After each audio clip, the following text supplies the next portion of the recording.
زید بن ارقم رضی اللہ عنہ نے بیان کیا کہ میں اپنے چچا سعد بن عبادہ یا عبداللہ بن رواحہ رضی اللہ عنہ کے ساتھ تھا۔ میں نے عبداللہ بن ابی ابن سلول کو کہتے سنا کہ جو لوگ رسول اللہ صلی اللہ علیہ وسلم کے پاس ہیں ان پر خرچ مت کرو تاکہ وہ ان کے پاس سے بھاگ جائیں۔ یہ بھی کہا کہ اگر اب ہم مدینہ لوٹ کر جائیں گے تو عزت والا وہاں سے ذلیلوں کو نکال کر باہر کر دے گا۔ میں نے اس کی یہ بات چچا سے آ کر کہی اور انہوں نے رسول اللہ صلی اللہ علیہ وسلم سے اس کا ذکر کیا۔ حضرت صلی اللہ علیہ وسلم نے عبداللہ بن ابی اور اس کے ساتھیوں کو بلوایا۔ انہوں نے قسم کھا لی کہ ایسی کوئی بات انہوں نے نہیں کہی تھی۔ حضرت صلی اللہ علیہ وسلم نے بھی ان کو سچا جانا اور مجھ کو جھوٹا سمجھا۔ مجھے اس کا اتنا صدمہ پہنچا کہ ایسا کبھی نہیں پہنچا ہوگا۔ پھر میں گھر کے اندر بیٹھ گیا۔ پھر اللہ تعالیٰ نے یہ سورت نازل کی، اذا جاءك المنافقون قالوا نشهد انك لرسول الله الى قوله لا تنفقوا على من عند الرسول الله اور آیت ليخرجن الاعز منها الاذل۔ تو حضرت صلی اللہ علیہ وسلم نے مجھے بلوایا اور میرے سامنے اس سورت کی تلاوت کی۔ پھر فرمایا، اللہ نے تمہارے بیان کو سچا کر دیا ہے۔ صحیح بخاری حدیث نمبر 4901۔ حکم نے بیان کیا، انہوں نے کہا کہ میں نے محمد بن کعب قرظی سے سنا، کہا کہ میں نے حضرت زید بن ارقم رضی اللہ عنہ سے سنا۔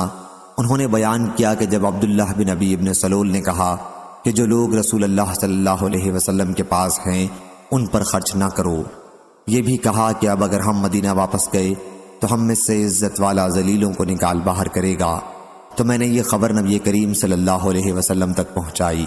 اس پر کفار نے مجھے ملامت کی اور عبداللہ بن ابی نے قسم کھا لی کہ اس نے یہ بات نہیں کہی تھی۔ پھر میں گھر واپس آ گیا اور سو گیا۔ اس کے بعد مجھے حضرت صلی اللہ علیہ وسلم نے طلب فرمایا اور میں حاضر ہوا تو آپ نے فرمایا، اللہ تعالیٰ نے تمہاری تصدیق میں آیت نازل کر دی ہے، اور یہ آیت اتری ہے، ہم الذین یقولون لا تنفقوا علی من عند رسول اللہ، آخر تک۔ اور ابن ابی زائدہ نے عامش سے بیان کیا، ان سے عمرو نے، ان سے ابن ابی لیلہ نے، اور ان سے زید بن ارقم رضی اللہ عنہ نے نبی کریم صلی اللہ علیہ وسلم سے اسی طرح نقل کیا۔ صحیح بخاری حدیث نمبر 4902۔ ابو اسحاق نے بیان کیا، کہا کہ میں نے حضرت زید بن ارقم رضی اللہ عنہ سے سنا، انہوں نے بیان کیا کہ ہم رسول اللہ صلی اللہ علیہ وسلم کے ساتھ ایک سفر غزوہ تبوک یا بنی المصطلق میں تھے، جس میں لوگوں پر بڑے تنگ اوقات آئے تھے۔ عبداللہ بن ابی نے اپنے ساتھیوں سے کہا کہ جو لوگ رسول اللہ صلی اللہ علیہ وسلم کے پاس جمع ہیں ان پر کچھ خرچ مت کرو تاکہ وہ ان کے پاس سے منتشر ہو جائیں۔ اس نے یہ بھی کہا کہ اگر اب ہم مدینہ لوٹ کر جائیں گے تو عزت والا وہاں سے ذلیلوں کو نکال باہر کرے گا۔ میں نے حضور اکرم صلی اللہ علیہ وسلم کی خدمت میں حاضر ہو کر ان کی اس گفتگو کی اطلاع دی تو آپ نے عبداللہ بن ابی ابن سلول کو بلا کر پوچھا۔ اس نے بڑی قسمیں کھا کر کہا کہ میں نے ایسی کوئی بات نہیں کہی۔ لوگوں نے کہا، زید رضی اللہ عنہ نے رسول اللہ صلی اللہ علیہ وسلم کے سامنے جھوٹ بولا ہے۔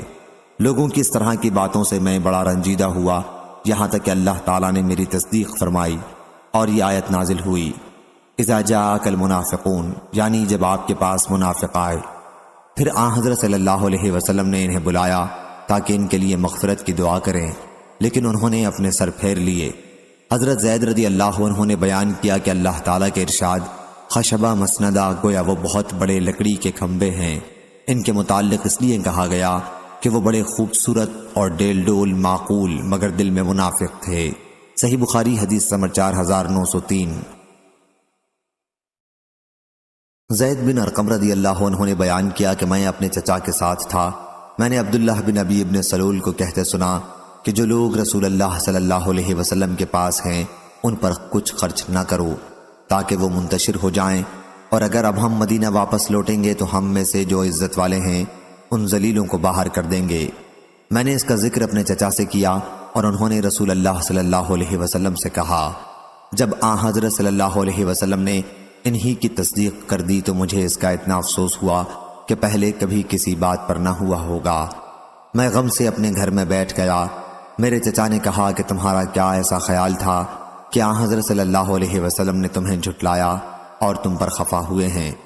پھر اللہ تعالیٰ نے یہ آیت نازل کی، اذا جاءک المنافقون، جب منافق آپ کے پاس آتے ہیں تو کہتے ہیں کیا آپ بے شک اللہ کے رسول صلی اللہ علیہ وسلم ہیں؟ حضرت صلی اللہ علیہ وسلم نے مجھے بلوا کر اس آیت کی تلاوت فرمائی اور فرمایا کہ اللہ تعالیٰ نے تمہاری تصدیق نازل کر دی ہے۔ صحیح بخاری حدیث نمبر 4904۔ عمرو بن دینار نے بیان کیا اور انہوں نے جابر بن عبداللہ رضی اللہ عنہ سے سنا، انہوں نے بیان کیا کہ ہم ایک غزوہ تبوک میں تھے۔ سفیان نے ایک مرتبہ بجائے غزوہ کے جیش لشکر کا لفظ کہا۔ مہاجرین میں سے ایک آدمی نے انصار کے ایک آدمی کو لات مار دی۔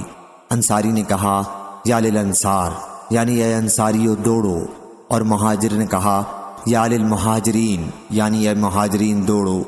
تو رسول اللہ صلی اللہ علیہ وسلم نے بھی اسے سنا اور فرمایا کیا قصہ ہے؟ یہ جاہلیت کی پکار کیسی ہے؟ لوگوں نے بتایا کہ یا رسول اللہ صلی اللہ علیہ وسلم، ایک مہاجر نے ایک انصاری کو لات سے مار دیا ہے۔ حضرت صلی اللہ علیہ وسلم نے فرمایا اس طرح جاہلیت کی پکار کو چھوڑ دو کہ یہ نہایت ناپاک باتیں ہیں۔ عبداللہ بن ابی نے بھی یہ بات سنی تو کہا اچھا اب یہاں تک نوبت پہنچ گئی، خدا کی قسم جب ہم مدینہ لوٹیں گے تو ہم سے عزت والا ذلیلوں کو نکال کر باہر کر دے گا۔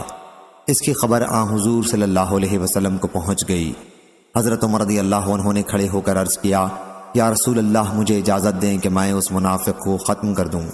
حضرت صلی اللہ علیہ وسلم نے فرمایا اسے چھوڑ دو تاکہ لوگ یہ نہ کہیں کہ محمد صلی اللہ علیہ وسلم اپنے ساتھیوں کو قتل کرا دیتے ہیں۔ جب مہاجرین مدینہ منورہ میں آئے تو انصار کی تعداد سے ان کی تعداد کم تھی، لیکن بعد میں ان مہاجرین کی تعداد زیادہ ہو گئی تھی۔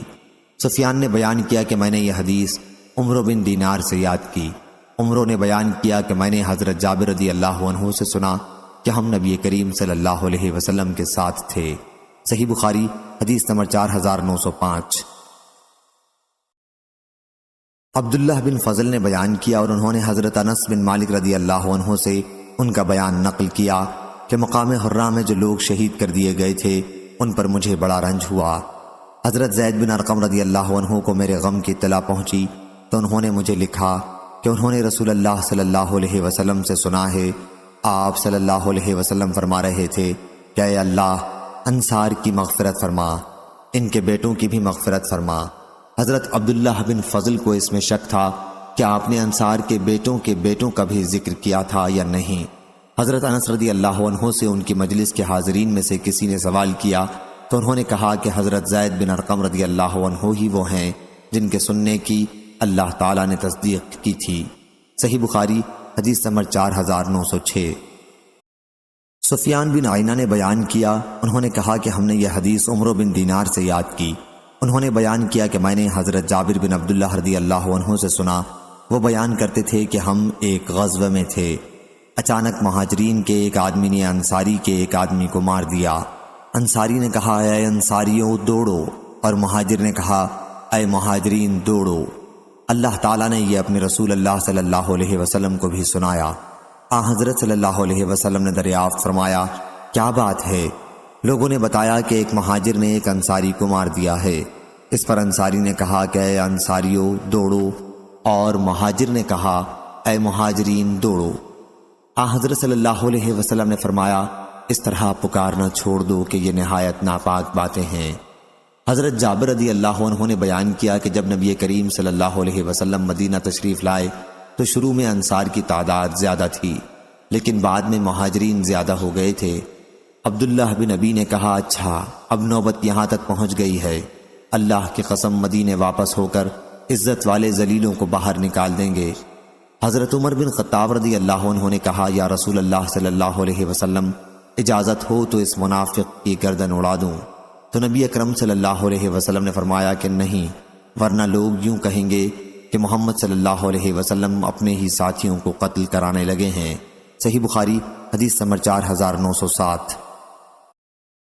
حضرت عبداللہ بن عمر رضی اللہ عنہ نے خبر دی کہ انہوں نے اپنی بیوی آمنہ بنت غفار کو جبکہ وہ حائضہ تھیں طلاق دے دی۔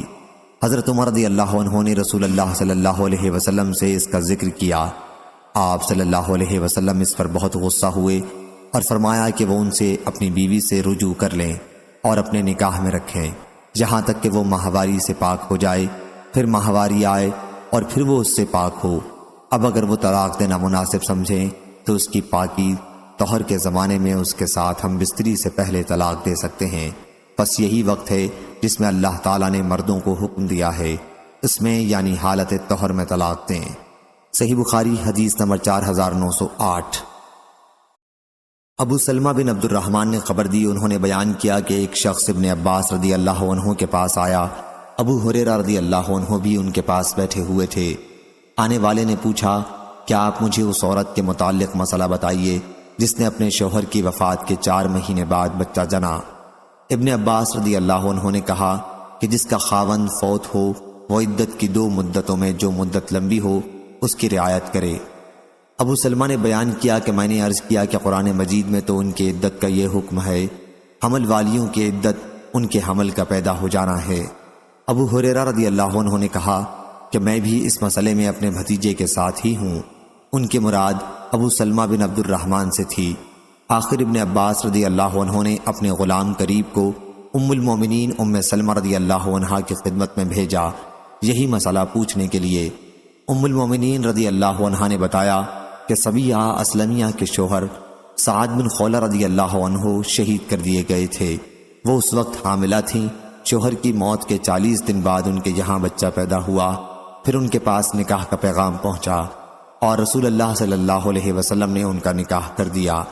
ابو سنابل بھی ان کے پاس پیغام نکاح بھیجنے والوں میں سے تھے۔ صحیح بخاری حدیث نمبر 4909۔ محمد بن سیرین نے بیان کیا کہ میں ایک مجلس میں جس میں عبد الرحمن بن ابی لیلہ بھی تھے موجود تھا۔ ان کے شاگرد ان کی بہت عزت کیا کرتے تھے۔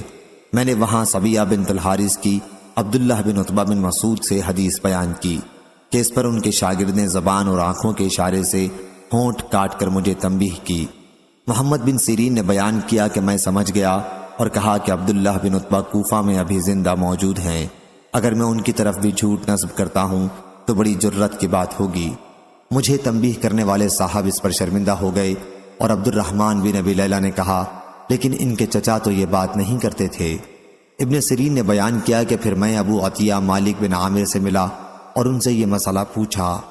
وہ بھی سبیعہ والی حدیث بیان کرنے لگے، لیکن میں نے ان سے کہا آپ نے حضرت عبداللہ بن مسعود رضی اللہ عنہ سے بھی اس سلسلے میں کچھ سنا ہے؟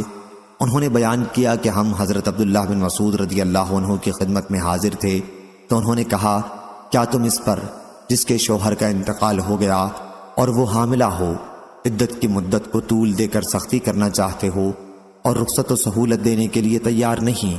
بات یہ ہے کہ چھوٹی سورہ نساء یعنی سورہ طلاق بڑی سورہ نساء کے بعد نازل ہوئی ہے، اور کہا وَأُولَاتَ الْأَحْمَالَ أَجْلَهُنَّ أَن يَضَعْنَ حَمْلَهُنَّ، اور حمل والیوں کی عدت ان کے حمل کا پیدا ہو جانا ہے۔ صحیح بخاری حدیث نمبر 4910۔ ہشام بن عروہ نے بیان کیا ان سے یحییٰ بن سعید قطان نے، ان سے ابن حکیم نے، ان سے سعید بن جبیر نے اور ان سے ابن عباس رضی اللہ عنہ نے کہا کہ اگر کسی نے اپنے اوپر کوئی حلال چیز حرام کر لی تو اس کا کفارہ دینا ہوگا۔ اور ابن عباس رضی اللہ عنہ نے کہا لقد کان لکم فی رسول اللہ اسوۃ حسنہ، یعنی بے شک تمہارے لیے تمہارے رسول کی زندگی میں بہترین نمونہ ہے۔ صحیح بخاری حدیث نمبر 4911۔ ہشام بن یوسف نے خبر دی، انہیں ابن جریج نے، انہیں عطا نے، انہیں عبید بن عمیر نے اور ان سے عائشہ رضی اللہ عنہا نے بیان کیا کہ رسول اللہ صلی اللہ علیہ وسلم زینب بنت حجش رضی اللہ عنہا کے گھر میں شہد پیتے اور وہاں ٹھہرتے تھے۔ پھر میں نے اور حفصہ رضی اللہ عنہا نے ایسے کیا کہ ہم میں سے جس کے پاس بھی حضرت صلی اللہ علیہ وسلم زینب کے یہاں سے شہد پی کر آنے کے بعد داخل ہوں تو وہ کہے کہ کیا آپ نے پیاز کھائی ہے؟ آپ صلی اللہ علیہ وسلم کے منہ سے مغافیر کی بو آتی ہے۔ چنانچہ جب آپ تشریف لائے تو منصوبے کے تحت یہی کہا گیا۔ حضرت صلی اللہ علیہ وسلم بدبو کو ناپسند فرماتے تھے، اس لیے آپ نے فرمایا میں نے مغافیر نہیں کھائی ہے، البتہ زینب بنت حجش رضی اللہ عنہا کے یہاں سے شہد پیا تھا، لیکن اب اسے بھی ہرگز نہیں پیوں گا۔ میں نے اس کی قسم کھا لی ہے، لیکن تم کسی سے اس کا ذکر نہ کرنا۔ صحیح بخاری حدیث نمبر 4912۔ سلیمان بن بلال نے بیان کیا ان سے یحییٰ نے، ان سے عبید بن حنین نے کہ انہوں نے حضرت ابن عباس رضی اللہ عنہ کو حدیث بیان کرتے ہوئے سنا۔ انہوں نے کہا ایک آیت کے متعلق حضرت عمر بن خطاب رضی اللہ عنہ سے پوچھنے کے لیے 1 سال تک میں تردد میں رہا۔ ان کا اتنا ڈر غالب تھا کہ میں ان سے نہ پوچھ سکا۔ آخر وہ حج کے لیے گئے تو میں بھی ان کے ساتھ ہو لیا۔ واپسی میں جب ہم راستے میں تھے، رفع حاجت کے لیے وہ پیلو کے درخت میں گئے۔ بیان کیا کہ میں ان کے انتظار میں کھڑا رہا۔ جب وہ فارغ ہو کر آئے تو پھر میں ان کے ساتھ چلا۔ اس وقت میں نے عرض کیا، امیر المومنین، امہات المومنین میں وہ کون 2 عورتیں تھیں جنہوں نے نبی کریم صلی اللہ علیہ وسلم کے لیے متفقہ منصوبہ بنایا تھا؟ انہوں نے بتلایا کہ حفصہ اور عائشہ رضی اللہ عنہا تھیں۔ بیان کیا کہ میں نے عرض کیا، اللہ کی قسم میں یہ سوال آپ سے کرنے کے لیے 1 سال سے ارادہ کر رہا تھا، لیکن آپ کے رعب کی وجہ سے پوچھنے کی ہمت نہیں ہوتی تھی۔ حضرت عمر رضی اللہ عنہ نے کہا، ایسا نہ کیا کرو۔ جس مسئلے کے متعلق تمہارا خیال ہو کہ میرے پاس اس سلسلے میں کوئی علم ہے تو اسے پوچھ لیا کرو۔ اگر میرے پاس اس کا کوئی علم ہوگا تو تمہیں بتا دیا کروں گا۔ بیان کیا کہ حضرت عمر رضی اللہ عنہ نے کہا، اللہ کی قسم، جاہلیت میں ہماری نظر میں عورتوں کی کوئی عزت نہ تھی، یہاں تک کہ اللہ تعالیٰ نے ان کے بارے میں وہ احکام نازل کیے جو نازل کرنے تھے، اور ان کے حقوق مقرر کیے جو مقرر کرنے تھے۔ بتلایا کہ ایک دن میں سوچ رہا تھا کہ میری بیوی نے مجھ سے کہا کہ بہتر ہے اگر تم اس معاملے کو فلاں فلاں طرح کرو۔ میں نے کہا، تمہارا اس میں کیا کام؟ معاملہ مجھ سے متعلق ہے، تم اس میں دخل دینے والی کون ہوتی ہو؟ میری بیوی نے اس پر کہا، خطاب کے بیٹے، تمہارے اس طرز عمل پر حیرت ہے، تم اپنی باتوں کا جواب برداشت نہیں کر سکتے۔ تمہاری لڑکی حفصہ رضی اللہ عنہا تو رسول اللہ صلی اللہ علیہ وسلم کو بھی جواب دے دیتی ہیں۔ ایک دن تو اس نے حضرت صلی اللہ علیہ وسلم پر غصہ بھی کر دیا تھا۔ یہ سن کر حضرت عمر رضی اللہ عنہ کھڑے ہو گئے اور اپنی چادر اوڑھ کر حضرت حفصہ رضی اللہ عنہا کے گھر پہنچے اور فرمایا، بیٹی، کیا تم رسول اللہ صلی اللہ علیہ وسلم کی باتوں کا جواب دے دیتی ہو؟ یہاں تک کہ ایک دن تم نے حضرت صلی اللہ علیہ وسلم کو دن بھر ناراض بھی رکھا ہے۔ حضرت حفصہ رضی اللہ عنہا نے عرض کیا، ہاں، اللہ کی قسم، ہم حضور صلی اللہ علیہ وسلم کو کبھی جواب دے دیتے ہیں۔ حضرت عمر رضی اللہ عنہ نے کہا، میں نے کہا، جان لو میں تمہیں اللہ کی سزا اور اس کے رسول کی سزا ناراضگی سے ڈراتا ہوں۔ بیٹی، اس عورت کی وجہ سے دھوکے میں نہ آ جانا جس نے حضور اکرم صلی اللہ علیہ وسلم کی محبت حاصل کر لی ہے۔ ان کا اشارہ حضرت عائشہ رضی اللہ عنہا کی طرف تھا۔ کہا کہ پھر میں وہاں سے نکل کر ام المومنین حضرت ام سلمہ رضی اللہ عنہا کے پاس آیا، کیونکہ وہ بھی میری رشتہ دار تھیں۔ میں نے ان سے بھی گفتگو کی۔ انہوں نے کہا، ابن خطاب، تعجب ہے کہ آپ ہر معاملے میں دخل اندازی کرتے ہیں اور آپ چاہتے ہیں کہ حضرت صلی اللہ علیہ وسلم اور ان کی ازواج کے معاملات میں بھی دخل دیں۔ اللہ کی قسم، انہوں نے میری ایسی گرفت کی کہ میرے غصے کو ٹھنڈا کر کے رکھ دیا۔ میں ان کے گھر سے باہر نکل آیا۔ میرے ایک انصاری دوست تھے۔ جب میں حضرت صلی اللہ علیہ وسلم کی مجلس میں حاضر نہ ہوتا تو وہ مجلس کی تمام باتیں مجھ سے آ کر بتایا کرتے، اور جب وہ حاضر نہ ہوتے تو میں انہیں آ کر بتایا کرتا تھا۔ اس زمانے میں ہمیں غسان کے بادشاہ کی طرف سے ڈر تھا۔ اطلاع ملی تھی کہ وہ مدینہ پر چڑھائی کرنے کا ارادہ کر رہا ہے۔ اس زمانے میں کئی عیسائی و ایرانی بادشاہ ایسا غلط گھمنڈ رکھتے تھے کہ یہ مسلمان کیا ہیں، ہم جب چاہیں گے ان کا صفایا کر دیں گے، مگر سارے خیالات غلط ثابت ہوئے۔ اللہ نے اسلام کو غالب کیا، چنانچہ ہم کو ہر وقت یہی خطرہ رہتا تھا۔ ایک دن اچانک میرے انصاری دوست نے دروازہ کھٹکھٹایا اور کہا، کھولو کھولو کھولو۔ میں نے کہا، معلوم ہوتا ہے غسانی آ گئے۔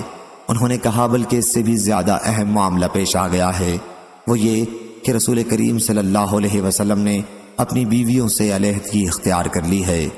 میں نے کہا، حفصہ اور عائشہ رضی اللہ عنہا کی ناک غبار آلود ہو۔ چنانچہ میں نے اپنا کپڑا پہنا اور باہر نکل آیا۔ میں جب پہنچا تو حضور اکرم صلی اللہ علیہ وسلم اپنے بالا خانہ میں تشریف رکھتے تھے، جس پر سیڑھی سے چڑھا جاتا تھا۔ حضرت صلی اللہ علیہ وسلم کا ایک حبشی غلام رباح سیڑھی کے سرے پر موجود تھا۔ میں نے کہا، حضرت صلی اللہ علیہ وسلم سے عرض کرو کہ عمر بن خطاب رضی اللہ عنہ آیا ہے اور اندر آنے کی اجازت چاہتا ہے۔ میں نے حضرت صلی اللہ علیہ وسلم کی خدمت میں پہنچ کر سارا واقعہ سنایا۔ جب میں حضرت ام سلمہ رضی اللہ عنہا کی گفتگو پر پہنچا تو آپ کو ہنسی آ گئی۔ اس وقت حضرت صلی اللہ علیہ وسلم کھجور کی ایک چٹائی پر تشریف رکھتے تھے۔ آپ کے جسم مبارک اور اس چٹائی کے درمیان کوئی اور چیز نہیں تھی۔ آپ کے سر کے نیچے ایک چمڑے کا تکیہ تھا جس میں کھجور کی چھال بھری ہوئی تھی۔ پاؤں کی طرف کیکر کے پتوں کا ڈھیر تھا اور سر کی طرف مشکیزہ لٹک رہا تھا۔ میں نے چٹائی کے نشانات آپ کے پہلو پر دیکھے تو رو پڑا۔ آپ صلی اللہ علیہ وسلم نے فرمایا، کس بات پر رونے لگے ہو؟ میں نے عرض کیا، یا رسول اللہ صلی اللہ علیہ وسلم، قیصر و کسریٰ کو دنیا کا ہر طرح کا آرام حاصل رہا ہے، آپ اللہ کے رسول ہیں، آپ پھر ایسی تنگ زندگی گزارتے ہیں۔ حضرت صلی اللہ علیہ وسلم نے فرمایا، کیا تم اس پر خوش نہیں ہو کہ ان کے حصے میں دنیا ہے اور ہمارے حصے میں آخرت ہے؟ صحیح بخاری حدیث نمبر 4913۔ یحییٰ بن سعید انصاری نے بیان کیا، کہا میں نے عبید بن حنین سے سنا، انہوں نے بیان کیا کہ میں نے حضرت ابن عباس رضی اللہ عنہ سے سنا، وہ بیان کرتے تھے کہ میں نے حضرت عمر رضی اللہ عنہ سے ایک بات پوچھنے کا ارادہ کیا اور عرض کیا، یا امیر المومنین، وہ کون دو عورتیں تھیں جنہوں نے رسول اللہ صلی اللہ علیہ وسلم کو ستانے کے لیے منصوبہ بنایا تھا؟ ابھی میں نے اپنی بات پوری بھی نہیں کی تھی۔ انہوں نے کہا، وہ عائشہ اور حفصہ رضی اللہ عنہا تھیں۔ صحیح بخاری حدیث نمبر 4914۔ یحییٰ بن سعید انصاری نے بیان کیا، کہا کہ میں نے عبید بن حنین سے سنا، وہ بیان کرتے تھے کہ میں نے حضرت ابن عباس رضی اللہ عنہ سے سنا، انہوں نے بیان کیا کہ میں نے حضرت عمر رضی اللہ عنہ سے ان دو عورتوں کے متعلق سوال کرنا چاہا جنہوں نے رسول اللہ صلی اللہ علیہ وسلم کے اوپر زور کیا تھا۔ 1 سال میں اسی فکر میں رہا اور مجھے کوئی موقع نہیں ملتا تھا۔ آخر ان کے ساتھ حج کے لیے نکلا۔ واپسی میں جب ہم مقام زہران میں تھے تو حضرت عمر رضی اللہ عنہ رفع حاجت کے لیے گئے، پھر کہا کہ میرے لیے وضو کا پانی لاؤ۔ میں ایک برتن میں پانی لایا اور ان کو وضو کرانے لگا۔ اس وقت مجھ کو موقع ملا، میں نے عرض کیا، امیر المومنین، وہ عورتیں کون تھیں جنہوں نے نبی کریم صلی اللہ علیہ وسلم کے مقابل ایسا کیا تھا؟ ابھی میں نے اپنی بات پوری نہ کی تھی، انہوں نے کہا کہ وہ عائشہ اور حفصہ رضی اللہ عنہا تھیں۔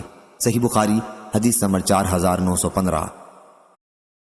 حضرت انس رضی اللہ عنہ نے بیان کیا کہ حضرت عمر رضی اللہ عنہ نے کہا، نبی کریم صلی اللہ علیہ وسلم کی ازواج حضرت صلی اللہ علیہ وسلم کو غیرت دلانے کے لیے جمع ہو گئیں، تو میں نے ان سے کہا، اگر نبی طلاق دے دے تو ان کا پروردگار تمہارے بدلے میں انہیں تم سے بہتر بیویاں دے دے گا۔ چنانچہ یہ آیت نازل ہوئی، عسیٰ ربہ ان طلقکن، آخر تک۔ صحیح بخاری حدیث نمبر 4916۔ عبید اللہ نے بیان کیا، ان سے اسرائیل نے، ان سے ابو حسین نے، ان سے مجاہد نے اور ان سے حضرت ابن عباس رضی اللہ عنہ نے آیت اطلی بعد ذالک زنیم، یعنی وہ ظالم سخت مزاج ہے، اس کے علاوہ حرامی بھی ہے، کے متعلق فرمایا کہ یہ آیت قریش کے ایک شخص کے بارے میں نازل ہوئی تھی۔ اس کی گردن میں ایک نشانی تھی جیسے بکری میں نشانی ہوتی ہے کہ بعض ان میں کا کوئی عضو بڑھا ہوا ہوتا ہے۔ صحیح بخاری حدیث نمبر 4917۔ سفیان نے معبد بن خالد سے بیان کیا، کہا کہ میں نے حارثہ بن وہب خزائی رضی اللہ عنہ سے سنا، انہوں نے بیان کیا کہ میں نے نبی کریم صلی اللہ علیہ وسلم سے سنا، آپ فرما رہے تھے کہ تمہیں بہشتی آدمی کے متعلق نہ بتا دوں، وہ دیکھنے میں کمزور ناتواں ہوتا ہے، لیکن اللہ کے یہاں اس کا مرتبہ یہ ہے کہ اگر کسی بات پر اللہ کی قسم کھا لے تو اللہ اسے ضرور پوری کر دیتا ہے۔ اور کیا میں تمہیں دوزخ والوں کے متعلق نہ بتا دوں؟ ہر بدخو، بھاری جسم والا اور تکبر کرنے والا۔ صحیح بخاری حدیث نمبر 4918۔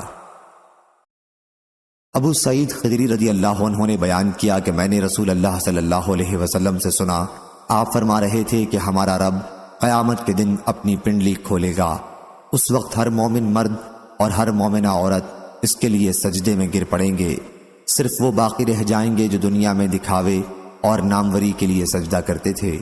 جب وہ سجدہ کرنا چاہیں گے تو ان کی پیٹھ تختہ ہو جائے گی اور وہ سجدے کے لیے نہ مڑ سکیں گے۔ صحیح بخاری حدیث نمبر 4919۔ حضرت عبداللہ بن عباس رضی اللہ عنہ نے بیان کیا کہ جو بت حضرت موسیٰ علیہ السلام کی قوم میں پوجے جاتے تھے بعد میں وہی عرب میں پوجے جانے لگے۔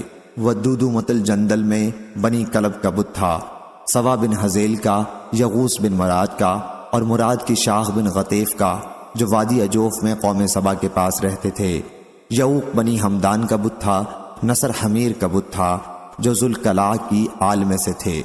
یہ پانچوں حضرت نوح علیہ السلام کی قوم کے نیک لوگوں کے نام تھے۔ جب ان کی موت ہو گئی تو شیطان نے ان کے دل میں ڈالا کہ اپنی مجلسوں میں جہاں وہ بیٹھتے تھے ان کے بت قائم کر لیں۔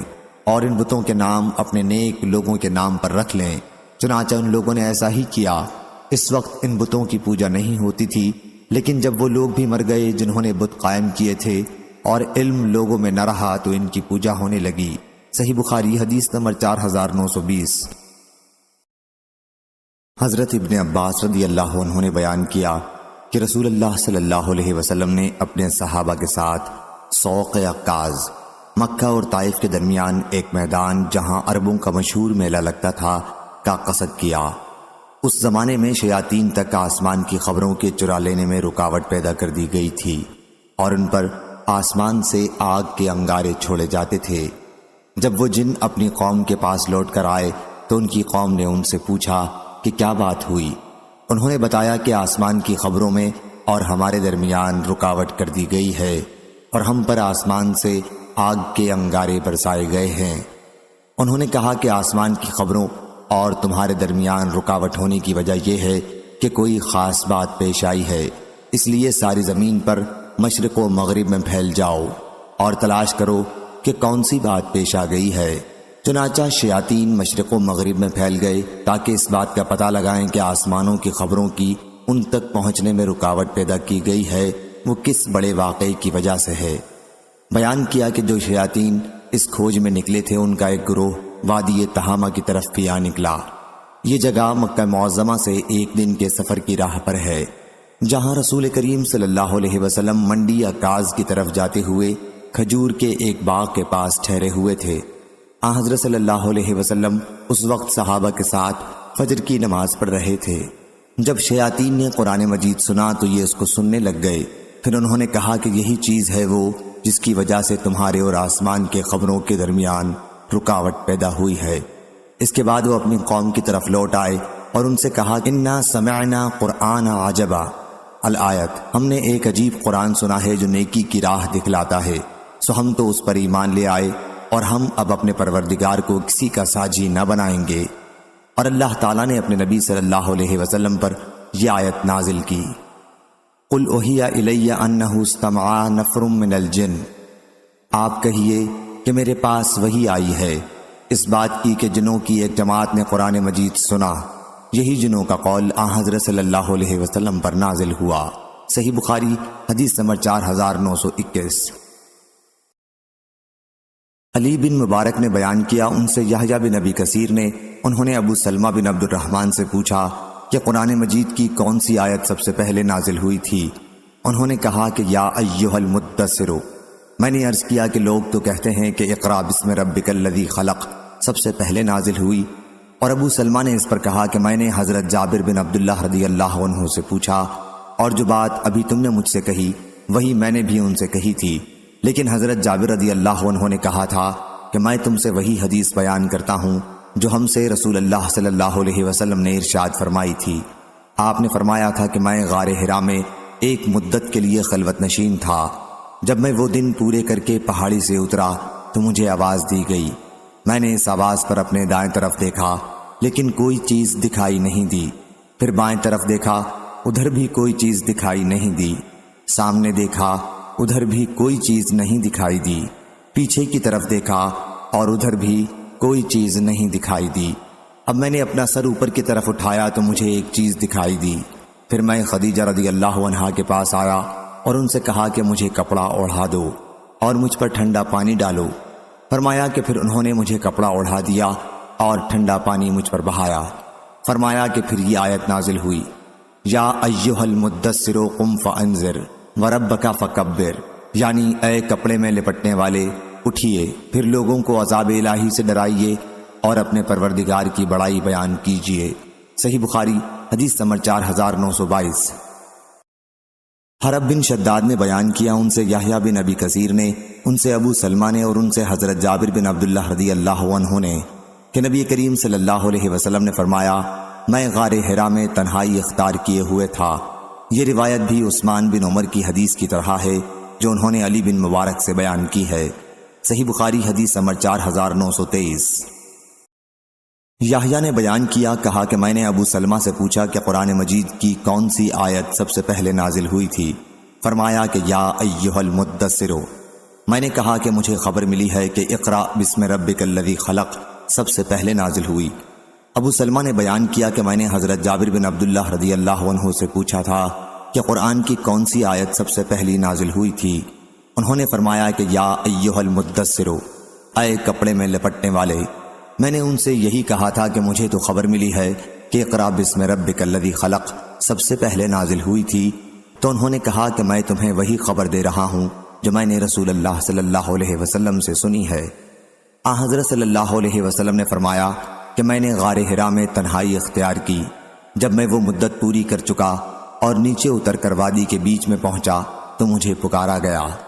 میں نے اپنے آگے پیچھے دائیں بائیں دیکھا اور مجھے دکھائی دیا کہ فرشتہ آسمان اور زمین کے درمیان کرسی پر بیٹھا ہے۔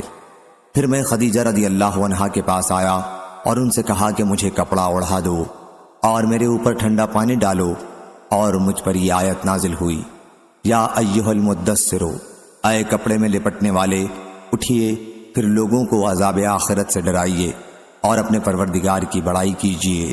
صحیح بخاری حدیث نمبر 4924۔ جابر بن عبداللہ رضی اللہ عنہ نے بیان کیا کہ میں نے نبی کریم صلی اللہ علیہ وسلم سے سنا، حضرت صلی اللہ علیہ وسلم درمیان میں وحی کا سلسلہ رک جانے کا حال بیان فرما رہے تھے۔ آپ نے فرمایا کہ میں رو رہا تھا کہ میں نے آسمان کی طرف سے آواز سنی۔ میں نے اپنا سر اوپر اٹھایا تو وہی فرشتہ نظر آیا جو میرے پاس غار حرا میں آیا تھا۔ وہ آسمان و زمین کے درمیان کرسی پر بیٹھا ہوا تھا۔ میں اس کے ڈر سے گھبرا گیا۔ پھر میں گھر واپس آیا اور خدیجہ رضی اللہ عنہا سے کہا کہ مجھے کپڑا اوڑھا دو، مجھے کپڑا اوڑھا دو۔ انہوں نے مجھے کپڑا اوڑھا دیا۔ پھر اللہ تعالیٰ نے آیت یا ایھا المدثر سے فہجر تک نازل کی۔ یہ سورت نماز فرض کیے جانے سے پہلے نازل ہوئی تھی۔ الرجس سے مراد بت ہے۔ صحیح بخاری حدیث نمبر 4925۔ ابن شہاب نے بیان کیا کہ میں نے ابو سلمہ سے سنا، انہوں نے بیان کیا کہ میں نے حضرت جابر بن عبداللہ رضی اللہ عنہ سے سنا، انہوں نے نبی کریم صلی اللہ علیہ وسلم سے سنا۔ حضرت صلی اللہ علیہ وسلم درمیان میں وحی کے سلسلے کے رک جانے سے متعلق بیان فرما رہے تھے کہ میں چل رہا تھا کہ میں نے آسمان کی طرف سے آواز سنی۔ اپنی نظر کو آسمان کی طرف اٹھا کر دیکھا تو وہی فرشتہ نظر آیا جو میرے پاس غار حرا میں آیا تھا۔ وہ کرسی پر آسمان اور زمین کے درمیان میں بیٹھا ہوا تھا۔ میں اسے دیکھ کر اتنا ڈرا کہ زمین پر گر پڑا۔ پھر میں اپنی بیوی کے پاس آیا اور ان سے کہا کہ مجھے کپڑا اوڑھا دو، مجھے کپڑا اوڑھا دو۔ انہوں نے مجھے کپڑا اوڑھا دیا۔ پھر اللہ تعالیٰ نے یہ آیت نازل کی، یا ایھا المدثر فہجر تک۔ ابو سلمہ نے بیان کیا کہ الرجز بت کے معنی میں ہے۔ پھر وہی گرم ہو گئی اور سلسلہ نہیں ٹوٹا۔ صحیح بخاری حدیث نمبر 4926۔ حضرت ابن عباس رضی اللہ عنہ نے بیان کیا کہ جب نبی کریم صلی اللہ علیہ وسلم پر وحی نازل ہوتی تو آپ اس پر اپنی زبان ہلایا کرتے تھے۔ سفیان نے کہا کہ اس ہلانے سے آپ کا مقصد وحی کو یاد کرنا ہوتا تھا۔ اس پر اللہ تعالیٰ نے یہ آیت نازل کی، آپ جلدی جلدی لینے کے لیے اس پر زبان نہ ہلایا کریں، اس کا جمع کر دینا اور اس کا پڑھوا دینا، یہ ہر دو کام تو ہمارے ذمہ ہیں۔ صحیح بخاری حدیث نمبر 4927۔ عبید اللہ بن موسیٰ نے بیان کیا، کہا ہم سے اسرائیل نے، ان سے موسیٰ بن ابی عائشہ نے، کہ انہوں نے سعید بن جبیر سے اللہ تعالیٰ کے ارشاد لا تحرک بہ لسانک، یعنی آپ قرآن کو لینے کے لیے زبان نہ ہلایا کریں کے متعلق پوچھا تو انہوں نے بیان کیا کہ حضرت ابن عباس رضی اللہ عنہ نے کہا جب رسول کریم صلی اللہ علیہ وسلم پر وحی نازل ہوتی تو آپ اپنے ہونٹ ہلایا کرتے تھے، اس لیے آپ سے کہا گیا لا تحرک بہ لسانک، یعنی وحی پر اپنی زبان نہ ہلایا کریں، اس کا تمہارے دل میں جما دینا اور اس کا پڑھا دینا ہمارا کام ہے۔ جب ہم اس کو پڑھ چکیں یعنی جبرائیل علیہ السلام کو سنا چکیں تو جیسا جبرائیل علیہ السلام نے پڑھ کر سنایا تو بھی اس طرح پڑھ، پھر یہ بھی ہمارا ہی کام ہے کہ ہم تیری زبان سے اس کو پڑھوا دیں گے۔ صحیح بخاری حدیث نمبر 4928۔ جریر نے بیان کیا، ان سے موسیٰ بن ابی عائشہ نے، ان سے سعید بن جبیر نے، ان سے حضرت ابن عباس رضی اللہ عنہ نے اللہ تعالیٰ کے ارشاد لا تحرک بہ لسانک لتعجل بہ، یعنی آپ اس کو جلدی جلدی لینے کے لیے اس پر زبان نہ ہلایا کریں کے متعلق بتلایا کہ جب حضرت جبریل علیہ السلام آپ پر وحی نازل کرتے تو رسول کریم صلی اللہ علیہ وسلم اپنی زبان اور ہونٹ ہلایا کرتے تھے اور آپ پر یہ بہت سخت گزرتا، یہ آپ کے چہرے سے بھی ظاہر ہوتا تھا۔ اس لیے اللہ تعالیٰ نے وہ آیت نازل کی جو سورہ لا اقسم بیوم القیامہ میں ہے، یعنی لا تحرک بہ لسانک، یعنی آپ اس کو جلدی جلدی لینے کے لیے اس پر زبان نہ ہلایا کریں، یہ تو ہمارے ذمہ ہے اس کا جمع کر دینا اور اس کا پڑھوانا، پھر جب ہم اسے پڑھنے لگیں تو آپ اس کے پیچھے یاد کرتے جایا کریں، یعنی جب ہم وحی نازل کریں تو آپ غور سے سنیں، پھر اس کا بیان کرا دینا بھی ہمارے ذمہ ہے، یعنی یہ بھی ہمارے ذمہ ہے کہ ہم اسے آپ کی زبانی لوگوں کے سامنے بیان کرا دیں۔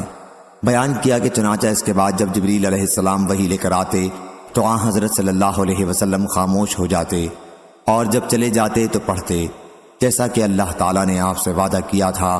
آیت اولا لک فاولا میں تحدید یعنی ڈرانا دھمکانا مراد ہے۔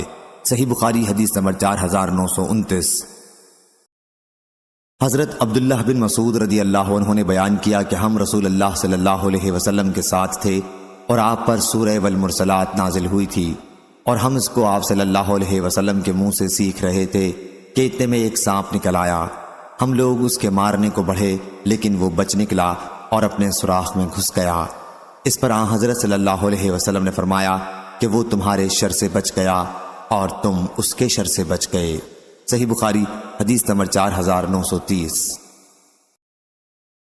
یحییٰ بن آدم نے خبر دی، انہیں اسرائیل نے، انہیں منصور نے یہی حدیث، اور اسرائیل نے اس حدیث کو عامش سے، انہوں نے ابراہیم سے، انہوں نے علقمہ سے، انہوں نے عبداللہ بن مسعود رضی اللہ عنہ سے بھی روایت کیا ہے، اور یحییٰ بن آدم کے ساتھ اس حدیث کو اسود بن عامر نے اسرائیل سے روایت کیا، اور حفص بن غیاث اور ابو معاویہ اور سلیمان بن قرم نے عامش سے، انہوں نے ابراہیم سے، انہوں نے اسود سے روایت کیا، اور یحییٰ بن حماد شیخ بخاری نے کہا ہم کو ابو ایوانہ نے خبر دی، انہوں نے مغیرہ بن مقسم سے، انہوں نے ابراہیم سے، انہوں نے علقمہ سے، انہوں نے عبداللہ بن مسعود رضی اللہ عنہ سے، اور محمد بن اسحاق نے اس حدیث کو عبد الرحمن بن اسود سے روایت کیا، انہوں نے اپنے والد اسود سے، انہوں نے عبداللہ بن مسعود رضی اللہ عنہ سے بیان کیا، ہم سے قتیبہ بن سعید نے بیان کیا، کہا ہم سے جریر نے بیان کیا، ان سے عامش نے، ان سے ابراہیم نے، ان سے اسود نے بیان کیا، اور ان سے حضرت عبداللہ بن مسعود رضی اللہ عنہ نے بیان کیا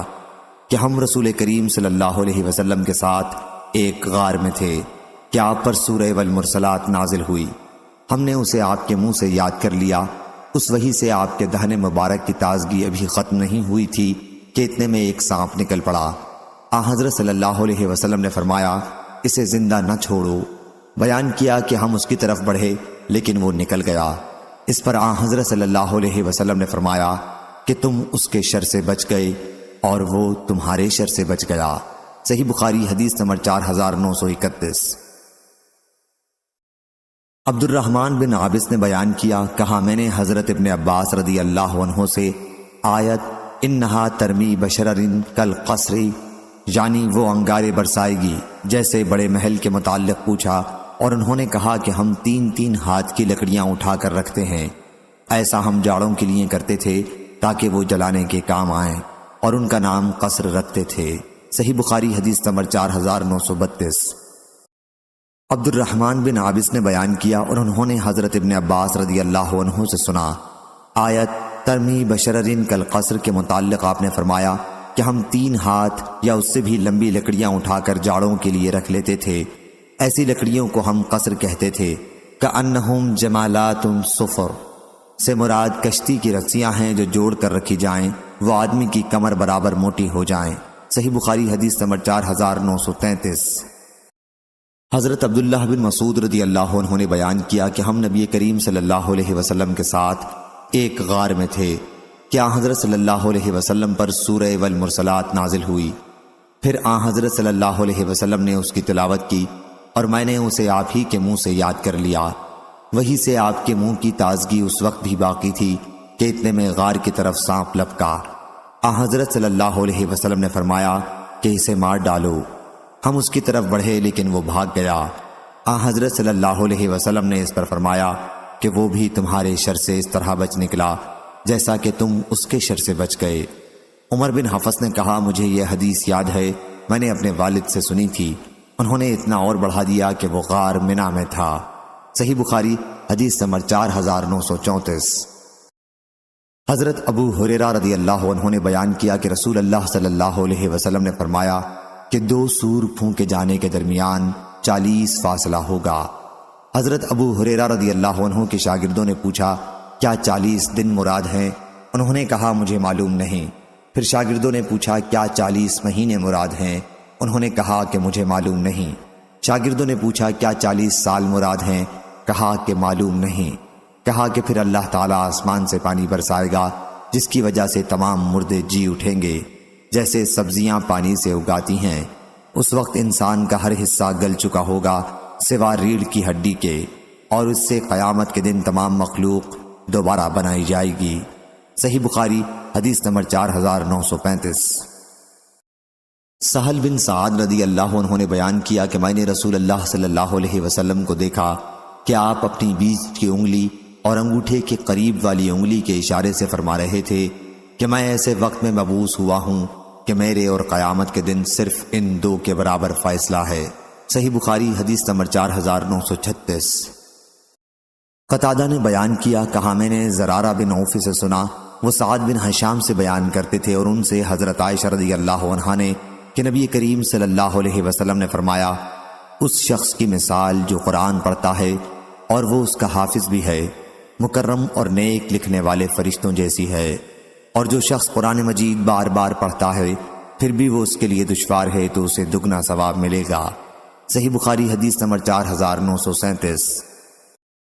عبداللہ بن عمر رضی اللہ عنہ نے بیان کیا کہ نبی کریم صلی اللہ علیہ وسلم نے فرمایا جس دن لوگ دونوں جہاں کے پالنے والے کے سامنے حساب دینے کے لیے کھڑے ہوں گے تو کافروں کی گانوں کی لو تک پسینے میں ڈوب جائیں گے۔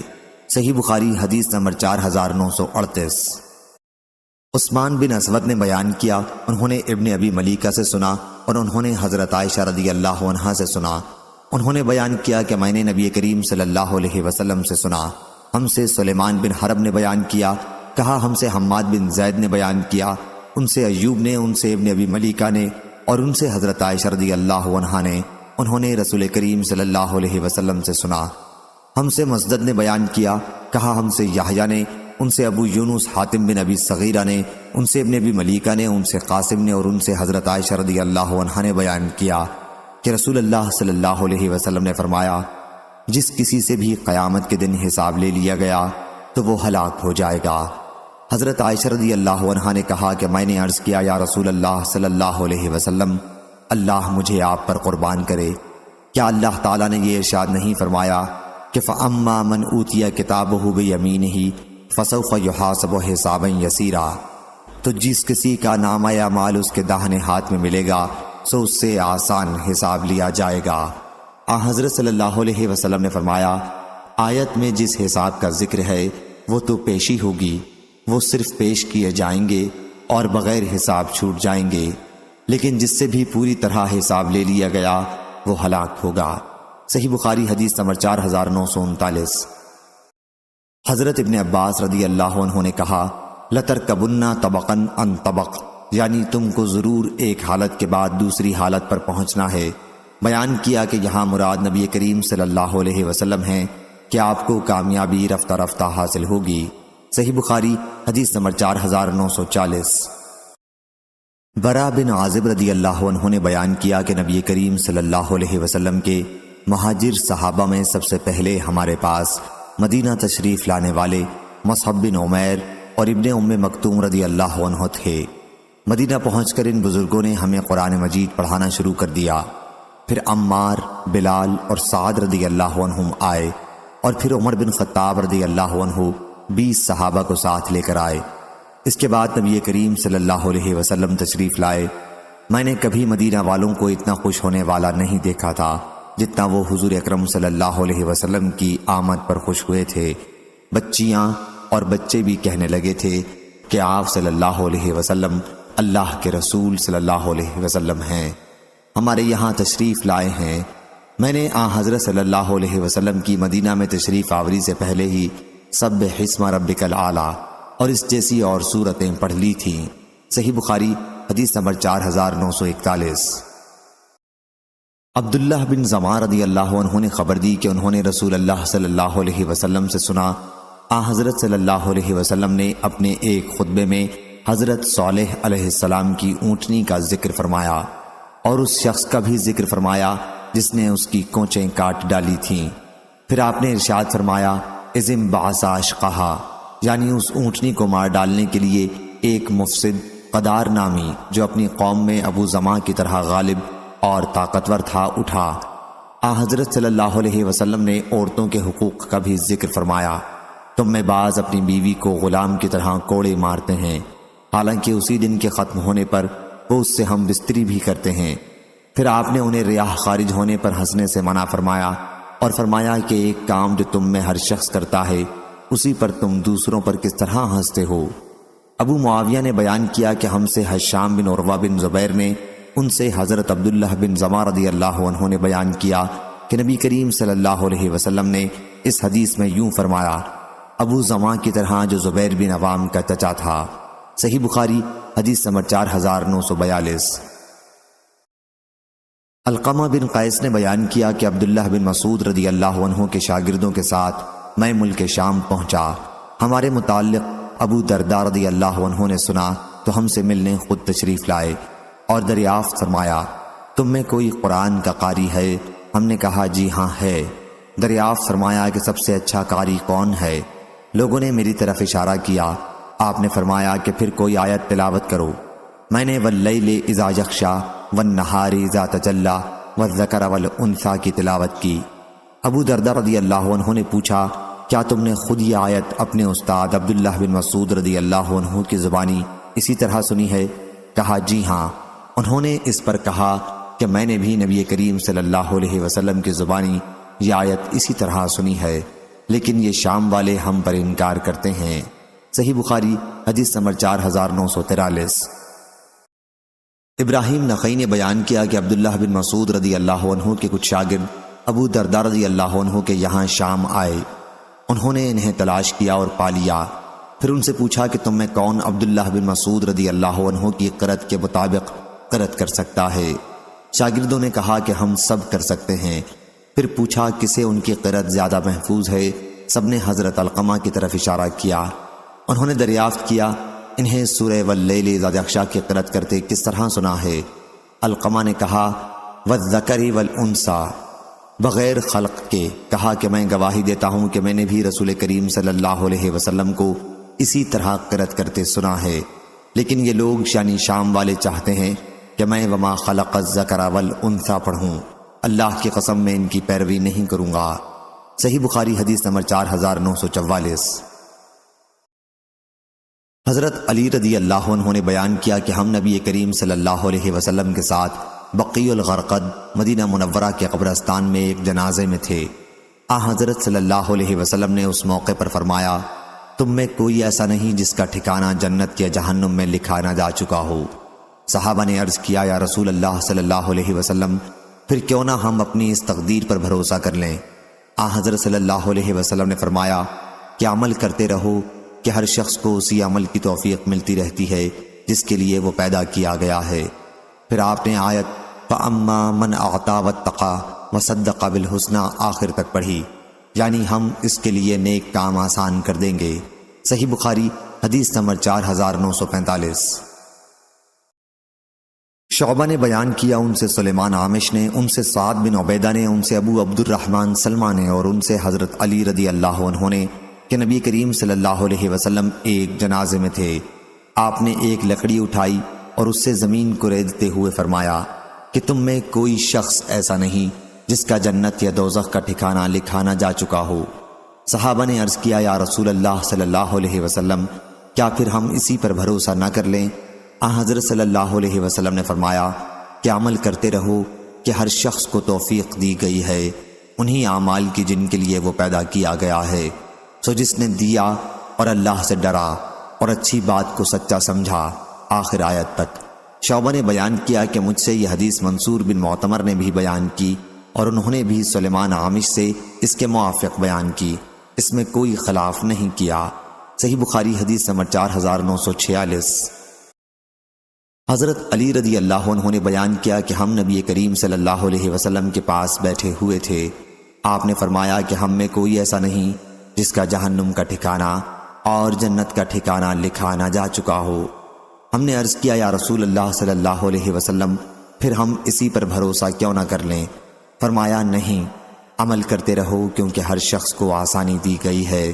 اور اس کے بعد آپ نے اس آیت کی تلاوت کی، فَأَمَّا مَنْ آتَى وَاتَّقَى، یعنی سو جس نے دیا اور اللہ سے ڈرا اور اچھی بات کو سچا سمجھا، اس کے لیے راحت کی چیزیں آسان کر دیں گے۔ سَنُيَسِّرُهُ لِلْيُسْرَىٰ، صحیح بخاری حدیث نمبر 4947۔ حضرت علی رضی اللہ عنہ نے بیان کیا کہ ہم بقیع الغرقد میں ایک جنازے کے ساتھ تھے، پھر رسول اللہ صلی اللہ علیہ وسلم بھی تشریف لائے، آپ بیٹھ گئے اور ہم بھی آپ کے چاروں طرف بیٹھ گئے۔ آپ کے ہاتھ میں چھڑی تھی، آپ نے سر جھکا لیا، پھر چھڑی سے زمین کو کریدنے لگے، پھر فرمایا کہ تم میں کوئی شخص ایسا نہیں، کوئی پیدا ہونے والی جان ایسی نہیں جس کا جنت اور جہنم کا ٹھکانہ لکھا نہ جا چکا ہو۔ یہ لکھا جا چکا ہے کہ کون نیک ہے اور کون برا ہے۔ ایک صاحب نے عرض کیا یا رسول اللہ صلی اللہ علیہ وسلم، پھر کیا حرج ہے اگر ہم اپنی اسی تقدیر پر بھروسہ کر لیں اور نیک عمل کرنا چھوڑ دیں؟ جو ہم میں نیک ہوگا وہ نیکیوں کے ساتھ جا ملے گا، اور جو برا ہوگا اس سے بروں کے سے اعمال ہو جائیں گے۔ حضرت صلی اللہ علیہ وسلم نے فرمایا کہ جو لوگ نیک ہوتے ہیں انہیں نیکوں ہی کے عمل کی توفیق حاصل ہوتی ہے، اور جو برے ہوتے ہیں انہیں بروں ہی جیسے عمل کرنے کی توفیق ہوتی ہے۔ پھر آپ نے اس آیت کی تلاوت کی، فَأَمَّا مَنْ آتَى وَاتَّقَى، یعنی سو جس نے دیا اور اللہ سے ڈرا اور اچھی بات کو سچا سمجھا، سو ہم اس کے لیے نیک کاموں کو آسان کر دیں گے۔ صحیح بخاری حدیث نمبر 4948۔ عامش نے بیان کیا، کہا کہ میں نے سعد بن عبیدہ سے سنا، ان سے ابو عبد الرحمن سلمہ بیان کرتے تھے کہ حضرت علی رضی اللہ عنہ نے بیان کیا کہ نبی کریم صلی اللہ علیہ وسلم ایک جنازے میں تشریف رکھتے تھے، پھر آپ نے ایک چیز لی اور اس سے زمین کو ریدنے لگے اور فرمایا تم میں سے کوئی شخص ایسا نہیں جس کا جہنم کا ٹھکانہ یا جنت کا ٹھکانہ لکھا نہ جا چکا ہو۔ صحابہ نے عرض کیا کہ یا رسول اللہ صلی اللہ علیہ وسلم، تو پھر ہم کیوں نہ اپنی تقدیر پر بھروسہ کر لیں اور نیک عمل کرنا چھوڑ دیں؟ حضرت صلی اللہ علیہ وسلم نے فرمایا کہ نیک عمل کرو، ہر شخص کو ان اعمال کی توفیق دی جاتی ہے جن کے لیے وہ پیدا کیا گیا ہے۔ جو شخص نیک ہوگا اسے نیکوں کے عمل کی توفیق ملی ہوتی ہے، اور جو بدبخت ہوتا ہے اسے بدبختوں کے عمل کی توفیق ملتی ہے۔ پھر آپ نے آیت فَأَمَّا مَنْ آتَى وَاتَّقَى آخر تک پڑھی، یعنی سو جس نے دیا اور اللہ سے ڈرا اور اچھی بات کو سچا سمجھا، سو ہم اس کے لیے نیک عملوں کو آسان کر دیں گے۔ صحیح بخاری حدیث نمبر 4949۔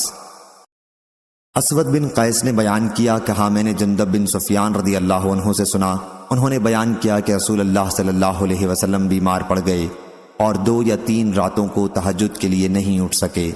پھر ایک عورت، ابو لہب کی عورت اور آئی اور کہنے لگی، اے محمد، میرا خیال ہے کہ تمہارے شیطان نے تمہیں چھوڑ دیا ہے، 2 یا 3 راتوں سے دیکھ رہی ہوں کہ تمہارے پاس وہ نہیں آیا۔ اس پر اللہ تعالیٰ نے یہ آیت نازل کی، وَالضُّحَىٰ آخر تک، یعنی قسم ہے دن کی روشنی کی اور رات کی، جب وہ قرار پکڑے کہ آپ کے پروردگار نے نہ آپ کو چھوڑا ہے اور نہ آپ سے بیزار ہوا ہے۔ صحیح بخاری حدیث نمبر 4950۔ اسود بن قیس نے بیان کیا کہ میں نے جندب بجلی رضی اللہ عنہ سے سنا کہ ایک عورت ام المومنین خدیجہ رضی اللہ عنہا نے کہا کہ یا رسول اللہ صلی اللہ علیہ وسلم، میں دیکھتی ہوں کہ آپ کے دوست جبرائیل علیہ السلام آپ کے پاس آنے میں دیر کرتے ہیں۔ اس پر آیت نازل ہوئی، ما ودعک ربک وما قلی، یعنی آپ کے پروردگار نے نہ آپ کو چھوڑا ہے اور نہ آپ سے وہ بیزار ہوا ہے۔ صحیح بخاری حدیث نمبر 4951۔ عدی بن ثابت نے خبر دی، انہوں نے کہا کہ میں نے حضرت براء بن عازب رضی اللہ عنہ سے سنا کہ نبی کریم صلی اللہ علیہ وسلم ایک سفر میں تھے اور عشاء کی ایک رکعت میں آپ نے سورہ والتین کی تلاوت فرمائی تھی۔ تقویم کے معنی پیدائش، بناوٹ کے ہیں۔ صحیح بخاری حدیث نمبر 4952۔ لیث بن سعد نے بیان کیا، ان سے عقیل نے، ان سے ابن شہاب نے، دوسری سند حضرت امام بخاری نے کہا، اور مجھ سے سعید بن مروان نے بیان کیا اور ان سے محمد بن عبدالعزیز بن ابی رزمہ نے انہیں ابو صالح سلمویہ نے خبر دی، کہا کہ مجھ سے عبداللہ نے بیان کیا، ان سے یونس بن یزید نے بیان کیا، کہا کہ مجھے ابن شہاب نے خبر دی، انہیں عروہ بن زبیر نے خبر دی، اور ان سے نبی کریم صلی اللہ علیہ وسلم کی پاک بیوی عائشہ رضی اللہ عنہا نے بیان کیا کہ رسول اللہ صلی اللہ علیہ وسلم کو نبوت سے پہلے سچے خواب دکھائے جاتے تھے، چنانچہ اس دور میں آپ صلی اللہ علیہ وسلم جو خواب بھی دیکھ لیتے وہ صبح کی روشنی کی طرح بیداری میں نمودار ہوتا۔ پھر آپ کو تنہائی بھلی لگنے لگی، اس دور میں آپ صلی اللہ علیہ وسلم غار حرا تنہا تشریف لے جاتے اور آپ صلی اللہ علیہ وسلم وہاں تحنس کیا کرتے تھے۔ عروہ نے کہا تحنس سے عبادت مراد ہے۔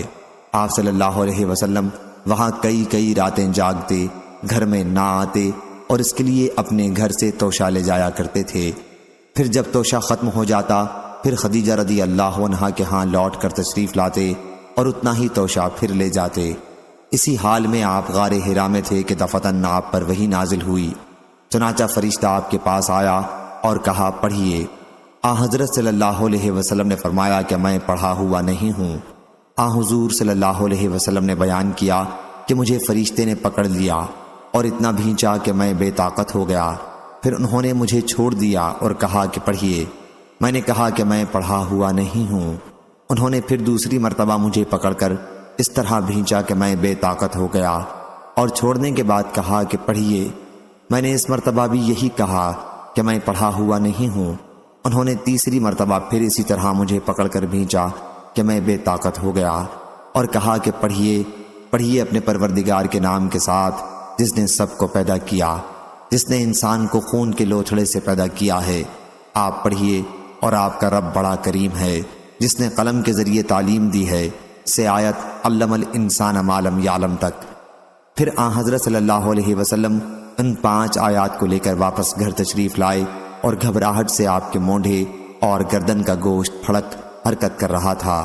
آپ صلی اللہ علیہ وسلم نے خدیجہ رضی اللہ عنہا کے پاس پہنچ کر فرمایا کہ مجھے چادر اوڑھا دو، مجھے چادر اوڑھا دو۔ چنانچہ انہوں نے آپ کو چادر اوڑھا دی۔ جب گھبراہٹ آپ سے دور ہوئی تو آپ صلی اللہ علیہ وسلم نے خدیجہ رضی اللہ عنہا سے کہا اب کیا ہوگا؟ مجھے تو اپنی جان کا ڈر ہو گیا ہے۔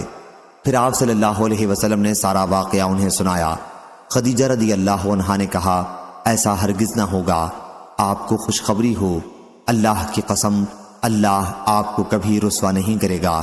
اللہ کی قسم آپ تو صلہ رحمی کرنے والے ہیں، آپ ہمیشہ سچ بولتے ہیں، آپ کمزور و ناتواں کا بوجھ خود اٹھا لیتے ہیں، جنہیں کہیں سے کچھ نہیں ملتا وہ آپ صلی اللہ علیہ وسلم کے یہاں سے پا لیتے ہیں۔ آپ مہمان نواز ہیں اور حق کے راستے میں پیش آنے والی مصیبتوں پر لوگوں کی مدد کرتے ہیں۔ پھر خدیجہ رضی اللہ عنہا حضرت صلی اللہ علیہ وسلم کو لے کر ورقہ بن نوفل کے پاس آئیں۔ وہ خدیجہ رضی اللہ عنہا کے چچا اور آپ کے والد کے بھائی تھے۔ وہ زمانہ جاہلیت میں نصرانی ہو گئے تھے اور عربی لکھ لیتے تھے۔ جس طرح اللہ نے چاہا انہوں نے انجیل بھی عربی میں لکھی تھی۔ وہ بہت بوڑھے تھے اور نابینا ہو گئے تھے۔ خدیجہ رضی اللہ عنہا نے ان سے کہا چچا اپنے بھتیجے کا حال سنیے۔ ورقہ نے کہا بیٹے تم نے کیا دیکھا ہے؟ آپ صلی اللہ علیہ وسلم نے سارا حال سنایا جو کچھ آپ نے دیکھا تھا۔ اس پر ورقہ نے کہا یہی وہ ناموس حضرت جبریل علیہ السلام ہیں جو حضرت موسیٰ علیہ السلام کے پاس آتے تھے۔ کاش میں تمہارے نبوت کے زمانے میں جوان اور طاقتور ہوتا، کاش میں اس وقت تک زندہ رہ جاتا۔ پھر ورقہ نے کچھ اور کہا جب آپ کی قوم آپ کو مکے سے نکالے گی؟ حضرت صلی اللہ علیہ وسلم نے پوچھا کیا واقعی یہ لوگ مجھے مکے سے نکال دیں گے؟ ورقہ نے کہا ہاں، جو دعوت آپ لے کر آئے ہیں اسے جو بھی لے کر آیا تو اس سے عداوت ضرور کی گئی۔ اگر میں آپ کی نبوت کے زمانے میں زندہ رہ گیا تو میں ضرور بھرپور طریقے پر آپ کا ساتھ دوں گا۔ اس کے بعد ورقہ کا انتقال ہو گیا اور کچھ دنوں کے لیے وحی کا آنا بھی بند ہو گیا۔ آپ صلی اللہ علیہ وسلم وحی کے بند ہو جانے کی وجہ سے غمگین رہنے لگے۔ صحیح بخاری حدیث نمبر 4953۔ حضرت جابر بن عبداللہ انصاری رضی اللہ عنہ نے بیان کیا کہ رسول کریم صلی اللہ علیہ وسلم وحی کے کچھ دنوں کے لیے رک جانے کا ذکر فرما رہے تھے۔ حضرت صلی اللہ علیہ وسلم نے فرمایا کہ میں چل رہا تھا کہ میں نے اچانک آسمان کی طرف سے ایک آواز سنی، میں نے نظر اٹھا کر دیکھا تو وہی فرشتہ جبریل علیہ السلام جو میرے پاس غار حرا میں آیا تھا آسمان اور زمین کے درمیان کرسی پر بیٹھا ہوا نظر آیا۔ میں ان سے بہت ڈرا اور گھر واپس آ کر میں نے کہا کہ مجھے چادر اوڑھا دو۔ چنانچہ گھر والوں نے مجھے چادر اوڑھا دی۔ پھر اللہ تعالیٰ نے یہ آیت نازل کی، یا ایھا المدثر قم فانذر، اے کپڑے میں لپیٹنے والے اٹھیے، پھر لوگوں کو ڈرائیے اور اپنے پروردگار کی بڑائی بیان کیجیے اور اپنے کپڑوں کو پاک رکھیے۔ ابو سلمہ رضی اللہ عنہ نے کہا کہ الرجز جاہلیت کے بت تھے جن کی وہ پرستش کیا کرتے تھے۔ راوی نے بیان کیا کہ پھر وہی برابر آنے لگی۔ صحیح بخاری حدیث نمبر 4954۔ عقیل نے بیان کیا، ان سے ابن شہاب نے، ان سے عروہ نے اور ان سے حضرت عائشہ رضی اللہ عنہا نے بیان کیا کہ شروع میں رسول کریم صلی اللہ علیہ وسلم کو سچے خواب دکھائے جانے لگے۔ پھر آپ کے پاس فرشتہ آیا اور کہا کہ آپ صلی اللہ علیہ وسلم پڑھیے اپنے پروردگار کے نام کے ساتھ جس نے سب کو پیدا کیا ہے، جس نے انسان کو خون کے لوتھڑے سے پیدا کیا ہے، آپ پڑھا کیجئے اور آپ صلی اللہ علیہ وسلم کا پروردگار بڑا کریم ہے۔ صحیح بخاری حدیث نمبر 4955۔ عروہ نے خبر دی اور انہیں حضرت عائشہ رضی اللہ عنہا نے کہ رسول کریم صلی اللہ علیہ وسلم کی نبوت کی ابتدا سچے خوابوں سے کی گئی، اور کہا کہ آپ صلی اللہ علیہ وسلم پڑھیے اپنے پروردگار کے نام کی مدد سے جس نے سب کو پیدا کیا ہے، جس نے انسان کو خون کے لوتھڑے سے بنایا، آپ پڑھا کیجئے اور آپ کا پروردگار بڑا کریم ہے جس نے قلم کو ذریعہ تعلیم بنایا۔ صحیح بخاری حدیث نمبر 4956۔ ابن شہاب نے بیان کیا، انہوں نے عروہ سے سنا، ان سے حضرت عائشہ رضی اللہ عنہا نے بیان کیا کہ پھر رسول کریم صلی اللہ علیہ وسلم خدیجہ کے پاس واپس تشریف لائے اور فرمایا کہ مجھے چادر اوڑھا دو، مجھے چادر اوڑھا دو۔ پھر آپ نے سارا واقعہ بیان فرمایا۔ صحیح بخاری حدیث نمبر 4957۔ حضرت ابن عباس رضی اللہ عنہ نے بیان کیا، ابو جہل نے کہا تھا کہ اگر میں نے محمد صلی اللہ علیہ وسلم کو کعبے کے پاس نماز پڑھتے دیکھ لیا تو میں اس کی گردن کچل دوں گا۔ حضور صلی اللہ علیہ وسلم کو جب یہ بات پہنچی تو آپ صلی اللہ علیہ وسلم نے فرمایا کہ اگر اس نے ایسا کیا ہوتا تو اسے فرشتے پکڑ لیتے۔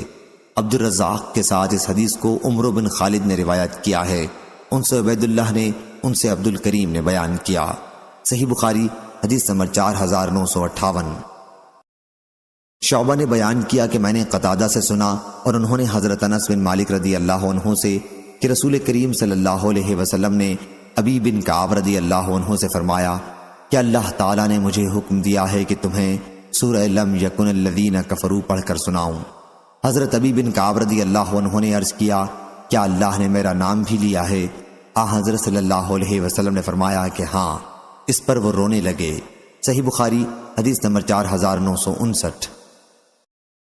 حضرت انس رضی اللہ عنہ نے بیان کیا کہ نبی کریم صلی اللہ علیہ وسلم نے ابی بن کعب رضی اللہ عنہ سے فرمایا اللہ تعالیٰ نے مجھے حکم دیا ہے کہ تمہیں قرآن سورہ لم یکن الذین پڑھ کر سناؤں۔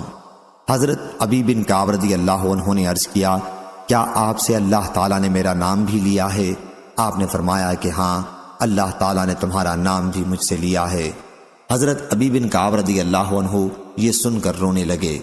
قتادہ نے بیان کیا کہ مجھے خبر دی گئی ہے کیا حضرت صلی اللہ علیہ وسلم نے انہیں سورہ لم یکن الذین کفروا من اہل الکتاب پڑھ کر سنائی تھی۔ صحیح بخاری حدیث نمبر 4960۔ روح نے بیان کیا، کہا ہم سے سعید بن ابی عروبہ نے، ان سے قتادہ نے اور ان سے انس بن مالک رضی اللہ عنہ نے کہ نبی کریم صلی اللہ علیہ وسلم نے ابی بن کعب رضی اللہ عنہ سے فرمایا اللہ تعالیٰ نے مجھے حکم دیا ہے کہ تمہیں قرآن کی سورہ لم یکن پڑھ کر سناؤں۔ انہوں نے پوچھا کیا اللہ نے آپ سے میرا نام بھی لیا ہے؟ آپ نے فرمایا کہ ہاں۔ حضرت ابی بن کعب رضی اللہ عنہ بولے تمام جہانوں کے پالنے والے کے ہاں میرا ذکر ہوا۔ حضور اکرم صلی اللہ علیہ وسلم نے فرمایا کہ ہاں۔ اس پر ان کی آنکھوں سے آنسو نکل پڑے۔ صحیح بخاری حدیث نمبر 4961۔ امام مالک نے بیان کیا، ان سے زید بن اسلم نے، ان سے ابو صالح سمان نے اور ان سے حضرت ابو ہریرہ رضی اللہ عنہ نے کہ رسول کریم صلی اللہ علیہ وسلم نے فرمایا گھوڑا 3 طرح کے لوگ 3 قسم کے پالتے ہیں۔ ایک شخص کے لیے وہ اجر ہوتا ہے دوسرے کے لیے وہ معافی ہے، تیسرے کے لیے عذاب ہے۔ جس کے لیے وہ اجر و ثواب ہے وہ شخص ہے جو اسے اللہ کے راستے میں جہاد کی نیت سے پالتا ہے۔ چراگاہ یا اس کے بجائے راوی نے یہ کہا باغ میں اس کی رسی کو دراز کر دیتا ہے، اور وہ گھوڑا چراگاہ یا باغ میں اپنی رسی توڑا لے اور ایک دو کوڑے پھینکنے کی دوری تک حد سے آگے بڑھ گیا تو اس کے نشانات قدم اور اس کی لید بھی مالک کے لیے ثواب بن جاتی ہے۔ اور اگر کسی نہر سے گزرتے ہوئے اس میں سے مالک کے ارادے کے بغیر خود ہی اس نے پانی پی لیا تو یہ بھی مالک کے لیے باعث ثواب بن جاتا ہے۔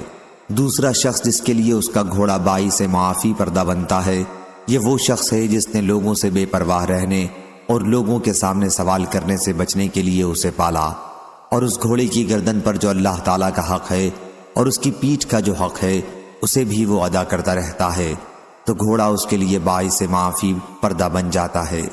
اور جو شخص گھوڑا اپنے دروازے پر فخر اور دکھاوے اور اسلام دشمنی کی غرض سے باندھتا ہے وہ اس کے لیے وبال ہے۔ حضور اکرم صلی اللہ علیہ وسلم گدھوں کے متعلق پوچھا گیا تو آپ نے فرمایا کہ اللہ تعالیٰ نے اس کے متعلق مجھ پر کوئی خاص آیت سوائے اس اکیلی عام اور جامع آیت کے نازل نہیں کی۔ فمن یعمل مثقال ذرۃ خیرا یرہ، یعنی جو کوئی ذرہ بھر برائی کرے گا وہ اسے بھی دیکھ لے گا۔ صحیح بخاری حدیث نمبر 4962۔ امام مالک رحمہ اللہ نے خبر دی، انہیں زید بن اسلم نے، انہیں ابو صالح نے اور انہیں حضرت ابو ہریرہ رضی اللہ عنہ نے کہ رسول کریم صلی اللہ علیہ وسلم سے گدھوں کے متعلق پوچھا گیا تو آپ نے فرمایا کہ اس اکیلی عام آیت کے سوا مجھ پر اس کے بارے میں اور کوئی خاص حکم نازل نہیں ہوا ہے، یعنی سو جو کوئی ذرہ برابر نیکی کرے گا وہ اسے بھی دیکھ لے گا۔ صحیح بخاری حدیث نمبر 4963۔ قتادہ نے بیان کیا، ان سے انس بن مالک رضی اللہ عنہ نے بیان کیا کہ جب نبی کریم صلی اللہ علیہ وسلم کو معراج ہوئی تو آن حضرت صلی اللہ علیہ وسلم نے فرمایا کہ میں ایک نہر کے کنارے پر پہنچا جس کے دونوں کناروں پر خولدار موتیوں کے ڈیرے لگے ہوئے تھے۔ میں نے پوچھا اے جبریل یہ نہر کیسی ہے؟ انہوں نے بتایا کہ یہ حوض کوثر ہے جو اللہ نے آپ کو دیا ہے۔ صحیح بخاری حدیث نمبر 4964۔ ابو اسحاق نے بیان کیا، ان سے ابو عبیدہ نے کہ میں نے حضرت عائشہ رضی اللہ عنہا سے اللہ تعالیٰ کے ارشاد انا اعطیناک الکوثر، یعنی میں نے آپ کو کوثر عطا کیا ہے کے متعلق پوچھا تو انہوں نے بتلایا کہ یہ کوثر ایک نہر ہے جو تمہارے نبی صلی اللہ علیہ وسلم کو بخشی گئی ہے۔ اس کے دو کنارے ہیں جن پر خولدار موتیوں کے ڈیرے ہیں، اس کے آب خورے ستاروں کی طرح انگنت ہیں۔ اس حدیث کی روایت زکریا اور ابو الاحوص اور مطرف نے ابو اسحاق سے کی ہے۔ صحیح بخاری حدیث نمبر 4965۔ سعید بن جبیر نے بیان کیا اور ان سے حضرت عبداللہ بن عباس رضی اللہ عنہ نے کوثر کے متعلق کہ وہ خیر کثیر ہے جو اللہ تعالیٰ نے نبی کریم صلی اللہ علیہ وسلم کو دی ہے۔ ابو بشر نے بیان کیا کہ میں نے سعید بن جبیر سے عرض کی لوگوں کا تو خیال ہے کہ اس سے جنت کی ایک نہر مراد ہے۔ سعید نے کہا کہ جنت کی نہر بھی اس خیر کثیر میں سے ایک ہے جو اللہ تعالیٰ نے حضور صلی اللہ علیہ وسلم کو دی ہے۔ صحیح بخاری حدیث نمبر 4966۔ ابو الاحوص نے بیان کیا، ان سے عامش نے، ان سے ابو الدحا نے، ان سے مسروق نے اور ان سے حضرت عائشہ رضی اللہ عنہا نے بیان کیا کہ آیت اذا جاء نصر اللہ، یعنی جب اللہ کی مدد اور فتح آ پہنچی، جب سے نازل ہوئی تھی تو رسول کریم صلی اللہ علیہ وسلم نے کوئی نماز ایسی نہیں پڑھی جس میں آپ یہ دعا نہ کرتے ہوں سبحانک اللہم ربنا و بحمدک اللہم اغفر لی، یعنی پاک ہے تیری ذات اے اللہ، اے ہمارے رب، اور تیرے ہی لیے تعریف ہے، اے اللہ میری مغفرت فرما دے۔ صحیح بخاری حدیث نمبر 4967۔ جریر نے بیان کیا، ان سے منصور نے، ان سے ابو الزحا نے، ان سے مسروق نے اور ان سے حضرت عائشہ رضی اللہ عنہا نے بیان کیا کہ رسول اللہ صلی اللہ علیہ وسلم سورہ فتح نازل ہونے کے بعد اپنے رکوع اور سجدوں میں بکثرت یہ دعا پڑھتے تھے سبحانک اللہم ربنا، یعنی پاک ہے تیری ذات اے اللہ، اے ہمارے رب، اور تیرے ہی لیے تعریف ہے، اے اللہ میری مغفرت فرما دے۔ قرآن مجید کے حکم مذکور پر اس طرح آپ عمل کرتے تھے۔ صحیح بخاری حدیث نمبر 4968۔ عبد الرحمن بن مہدی نے بیان کیا، ان سے سفیان ثوری نے، ان سے حبیب بن ابی ثابت نے، ان سے سعید بن جبیر نے اور ان سے ابن عباس رضی اللہ عنہ نے کہ حضرت عمر رضی اللہ عنہ نے بوڑھے بدری صحابہ سے اللہ تعالیٰ کے ارشاد اذا جاء نصر اللہ یعنی جب اللہ کی مدد اور فتح آ پہنچی کے متعلق پوچھا تو انہوں نے جواب دیا کہ اس سے اشارہ بہت سے شہروں اور ملکوں کے فتح ہونے کی طرف ہے۔ حضرت عمر رضی اللہ عنہ نے کہا ابن عباس رضی اللہ عنہ تمہارا کیا خیال ہے؟ حضرت ابن عباس رضی اللہ عنہ نے جواب دیا کہ اس میں آپ صلی اللہ علیہ وسلم کی وفات کی خبر یا ایک مثال ہے، گویا آپ صلی اللہ علیہ وسلم کی موت کی آپ صلی اللہ علیہ وسلم کو خبر دی گئی ہے۔ صحیح بخاری حدیث نمبر 4969۔ ابو عوانہ نے بیان کیا، ان سے ابو بشر نے، ان سے سعید بن جبیر نے اور ان سے حضرت ابن عباس رضی اللہ عنہ نے بیان کیا کہ عمر بن خطاب رضی اللہ عنہ مجھے بوڑھے بدری صحابہ کے ساتھ مجلس میں بٹھاتے تھے۔ بعض عبد الرحمن بن عوف رضی اللہ عنہ کو اس پر اعتراض ہوا، انہوں نے حضرت عمر رضی اللہ عنہ سے کہا کہ اسے آپ مجلس میں ہمارے ساتھ بٹھاتے ہیں، اس کے جیسے تو ہمارے بھی بچے ہیں۔ حضرت عمر رضی اللہ عنہ نے کہا کہ اس کی وجہ تمہیں معلوم ہے؟ پھر انہوں نے ایک دن ابن عباس رضی اللہ عنہ کو بلایا اور انہیں بوڑھے بدری صحابہ کے ساتھ بٹھایا۔ ابن عباس رضی اللہ عنہ نے کہا کہ میں سمجھ گیا کہ آپ نے مجھے انہیں دکھانے کے لیے بلایا ہے۔ پھر ان سے پوچھا اللہ تعالیٰ کے اس ارشاد کے متعلق تمہارا کیا خیال ہے؟ اذا جاء نصر اللہ یعنی جب اللہ کی مدد اور فتح آ پہنچی۔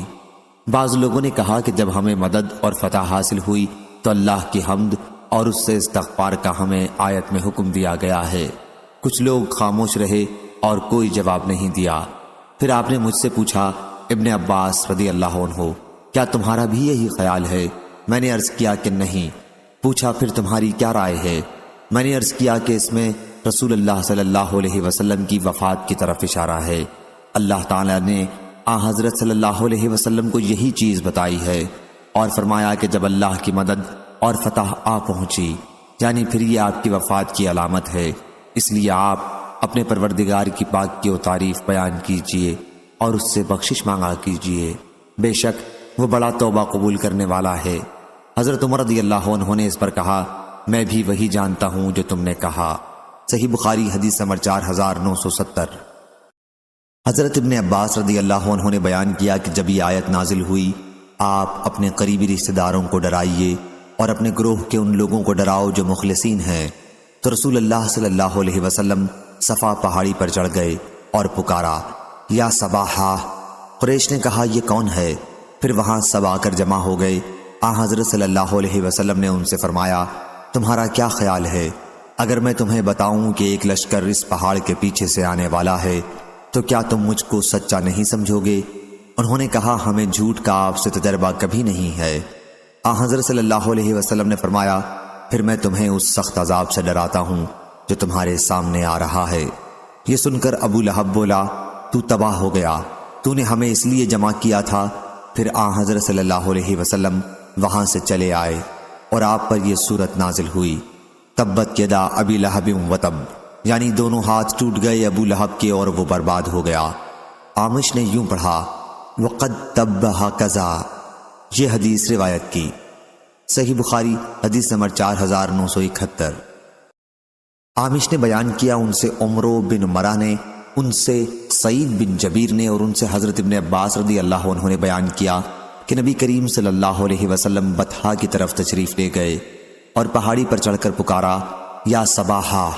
قریش اس آواز پر آپ کے پاس جمع ہو گئے۔ حضرت صلی اللہ علیہ وسلم نے ان سے پوچھا تمہارا کیا خیال ہے اگر میں تمہیں بتاؤں کہ دشمن تم پر صبح کے وقت یا شام کے وقت حملہ کرنے والا ہے تو کیا تم میری تصدیق نہیں کرو گے؟ انہوں نے کہا کہ ہاں ضرور آپ کی تصدیق کریں گے۔ حضرت صلی اللہ علیہ وسلم نے فرمایا تو میں تمہیں سخت عذاب سے ڈراتا ہوں جو تمہارے سامنے آ رہا ہے۔ ابو لہب بولا تم تباہ ہو جاؤ، کیا تم نے ہمیں اسی لیے جمع کیا تھا؟ اس پر اللہ تعالیٰ نے یہ آیت نازل کی تبت یدا ابی لہب آخر تک۔ صحیح بخاری حدیث نمبر 4972۔ حضرت ابن عباس رضی اللہ عنہ نے بیان کیا کہ ابو لہب نے کہا تھا کہ تو تباہ ہو گیا، تو نے ہمیں اس لیے جمع کیا تھا۔ اس پر آیت تبت یدا ابی لہب نازل ہوئی۔ صحیح بخاری حدیث نمبر 4973۔ حضرت ابو ہریرہ رضی اللہ عنہ نے بیان کیا کہ نبی کریم صلی اللہ علیہ وسلم نے کہا، اللہ تعالیٰ فرماتا ہے کہ مجھے ابن آدم نے جھٹلایا، حالانکہ اس کے لیے یہ مناسب نہیں تھا۔ مجھے اس نے گالی دی، حالانکہ اس کے لیے یہ بھی مناسب نہیں تھا۔ مجھے جھٹلانا یہ ہے کہ کہتا ہے کہ میں اس کو دوبارہ پیدا نہیں کروں گا، حالانکہ میرے لیے دوبارہ پیدا کرنا اس کے پہلی مرتبہ پیدا کرنے سے زیادہ مشکل نہیں۔ اس کا مجھے گالی دینا یہ ہے کہ کہتا ہے کہ اللہ نے اپنا بیٹا بنایا ہے، حالانکہ میں ایک ہوں، بے نیاز ہوں، نہ میری کوئی اولاد ہے اور نہ میں کسی کی اولاد ہوں، اور نہ کوئی میرے برابر کا ہے۔ صحیح بخاری حدیث نمبر 4974۔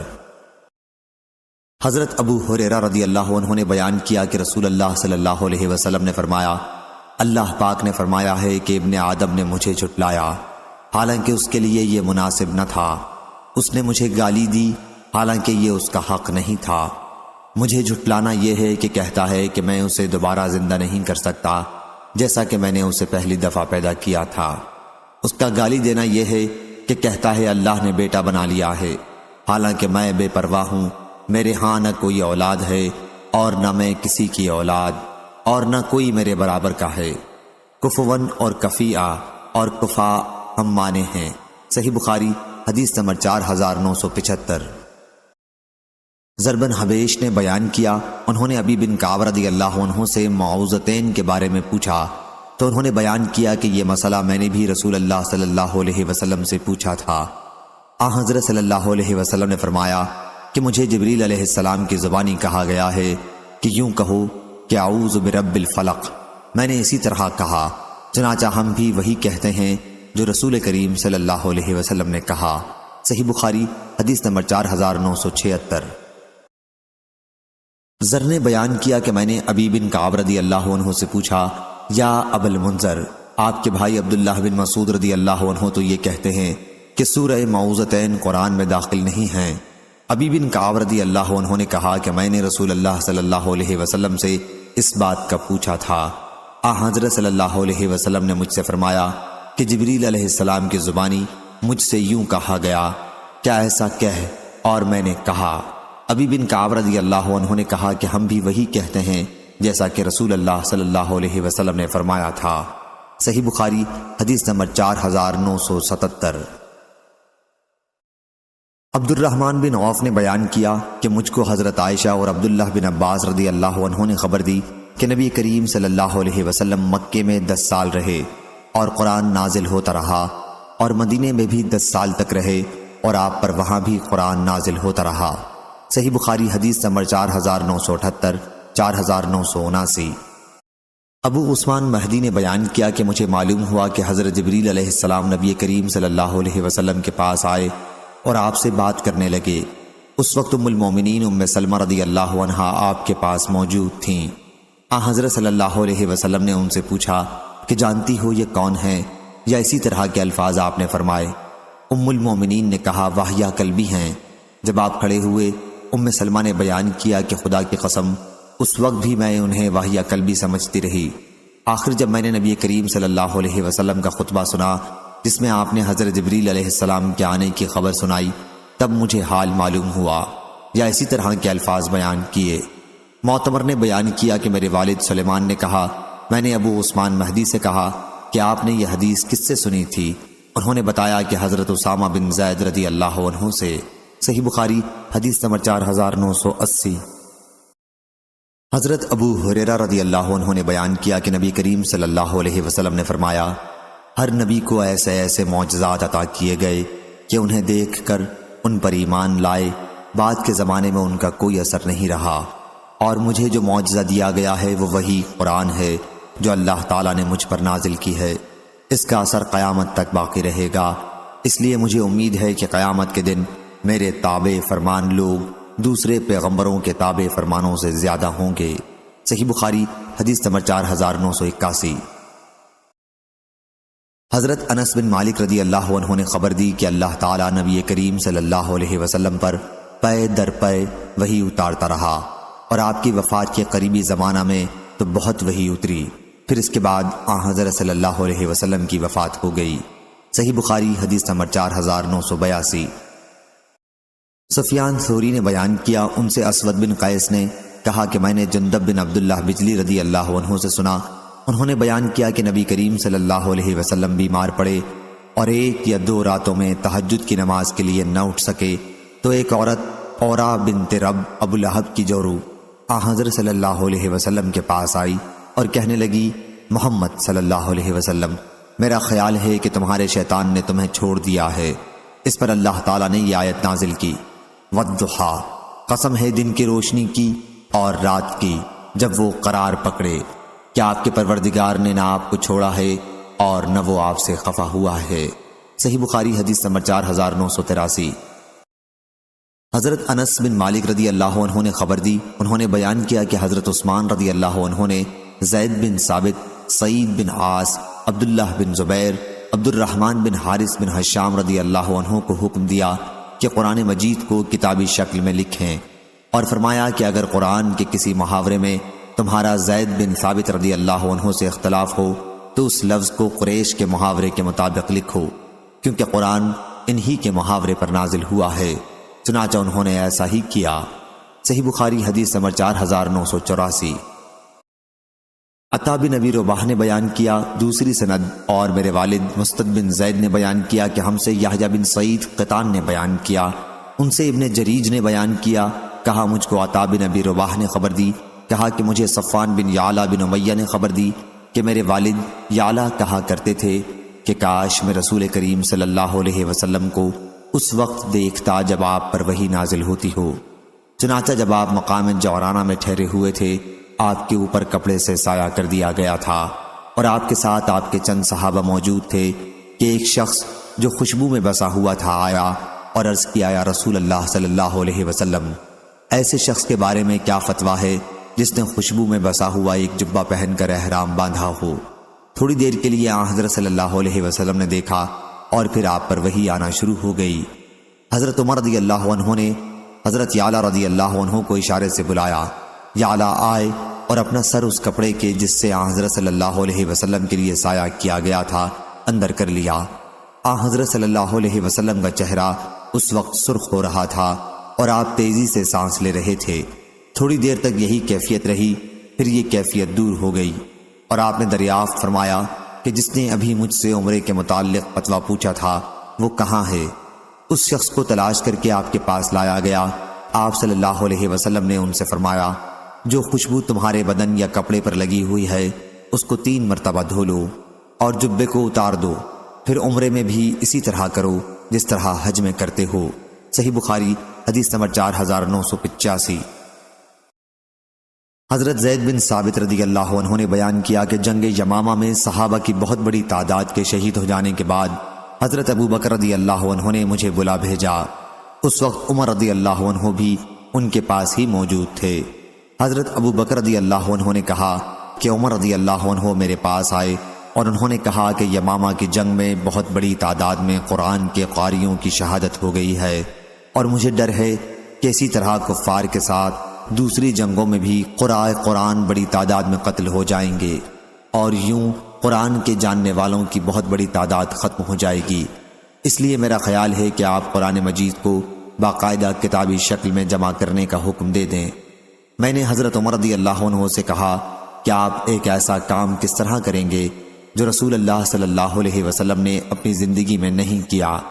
حضرت عمر رضی اللہ عنہ نے اس کا یہ جواب دیا کہ اللہ کی قسم یہ تو ایک کار خیر ہے۔ عمر رضی اللہ عنہ یہ بات مجھ سے بار بار کہتے رہے، آخر اللہ تعالیٰ نے اس مسئلے میں میرا بھی سینہ کھول دیا، اور اب میری بھی وہی رائے ہو گئی جو حضرت عمر رضی اللہ عنہ کی تھی۔ حضرت زید رضی اللہ عنہ نے بیان کیا کہ حضرت ابو بکر رضی اللہ عنہ نے کہا، آپ زید رضی اللہ عنہ جوان اور عقل مند ہیں، آپ کو معاملے میں متہم نہیں کیا جا سکتا، اور آپ رسول اللہ صلی اللہ علیہ وسلم کی وحی لکھتے بھی تھے، اس لیے آپ قرآن مجید کو پوری تلاش اور محنت کے ساتھ ایک جگہ جمع کر دیں۔ اللہ کی قسم اگر یہ لوگ مجھے کسی پہاڑ کو بھی اس کی جگہ سے دوسری جگہ ہٹانے کے لیے کہتے تو میرے لیے یہ کام اتنا مشکل نہیں تھا جتنا کہ ان کا یہ حکم کہ میں قرآن مجید کو جمع کر دوں۔ میں نے اس پر کہا کہ آپ لوگ ایک ایسے کام کو کرنے کی ہمت کیسے کر سکتے ہیں جو رسول اللہ صلی اللہ علیہ وسلم نے خود نہیں کیا تھا؟ حضرت ابو بکر رضی اللہ عنہ نے کہا اللہ کی قسم یہ ایک عمل خیر ہے۔ حضرت ابو بکر رضی اللہ عنہ یہ جملہ برابر دہراتے رہے یہاں تک کہ اللہ تعالیٰ نے میرا بھی ان کی اور عمر رضی اللہ عنہ کی طرح سینہ کھول دیا۔ چنانچہ میں نے قرآن مجید جو مختلف چیزوں پر لکھا ہوا موجود تھا کی تلاش شروع کر دی، اور قرآن مجید کو کھجور کی چھلی ہوئی شاخوں، پتلے پتھروں سے جن پر قرآن مجید لکھا گیا تھا اور لوگوں کے سینوں کی مدد سے جمع کرنے لگا۔ سورہ توبہ کی آخری آیتیں مجھے ابو خزیمہ انصاری رضی اللہ عنہ کے پاس لکھی ہوئی ملی۔ یہ چند آیات مکتوب شکل میں ان کے سوا اور کسی کے پاس نہیں تھیں۔ لَقَدْ جَاءَكُمْ رَسُولٌ مِّنْ أَنفُسِكُمْ عَزِيزٌ عَلَيْهِ مَا عَنِتُّمْ سے سورہ برات توبہ کے خاتمے تک۔ جمع کے بعد قرآن مجید کے یہ صحیفے حضرت ابو بکر رضی اللہ عنہ کے پاس محفوظ تھے۔ پھر ان کی وفات کے بعد حضرت عمر رضی اللہ عنہ نے جب تک وہ زندہ رہے اپنے ساتھ رکھے۔ پھر وہ ام المومنین حضرت حفصہ بنت عمر رضی اللہ عنہ کے پاس محفوظ رہے۔ صحیح بخاری حدیث نمبر 4986۔ انس بن مالک رضی اللہ عنہ نے بیان کیا کہ حذیفہ بن یمان رضی اللہ عنہ امیر المومنین عثمان رضی اللہ عنہ کے پاس آئے۔ اس وقت عثمان رضی اللہ عنہ آرمینیا اور آذربائیجان کی فتح کے سلسلے میں شام کے غازیوں کے لیے جنگ کی تیاریوں میں مصروف تھے تاکہ وہ اہل عراق کو ساتھ لے کر جنگ کریں۔ حضرت حذیفہ رضی اللہ عنہ قرآن مجید کی قرأت کے اختلاف کی وجہ سے بہت پریشان تھے۔ آپ نے حضرت عثمان رضی اللہ عنہ سے کہا کہ امیر المومنین اس سے پہلے کہ یہ امت مسلمہ بھی یہودیوں اور نصرانیوں کی طرح کتاب اللہ میں اختلاف کرنے لگے، آپ اس کی خبر لیجئے۔ چنانچہ حضرت عثمان رضی اللہ عنہ نے حفصہ رضی اللہ عنہ کے یہاں کہلایا کہ صحیفے جنہیں زید رضی اللہ عنہ نے ابو بکر رضی اللہ عنہ کے حکم سے جمع کیا تھا اور جن پر مکمل قرآن مجید لکھا ہوا تھا ہمیں دے دیں تاکہ ہم انہیں مصحفوں میں کتابی شکل میں نقل کروا لیں، پھر اصل ہم آپ کو لوٹا دیں گے۔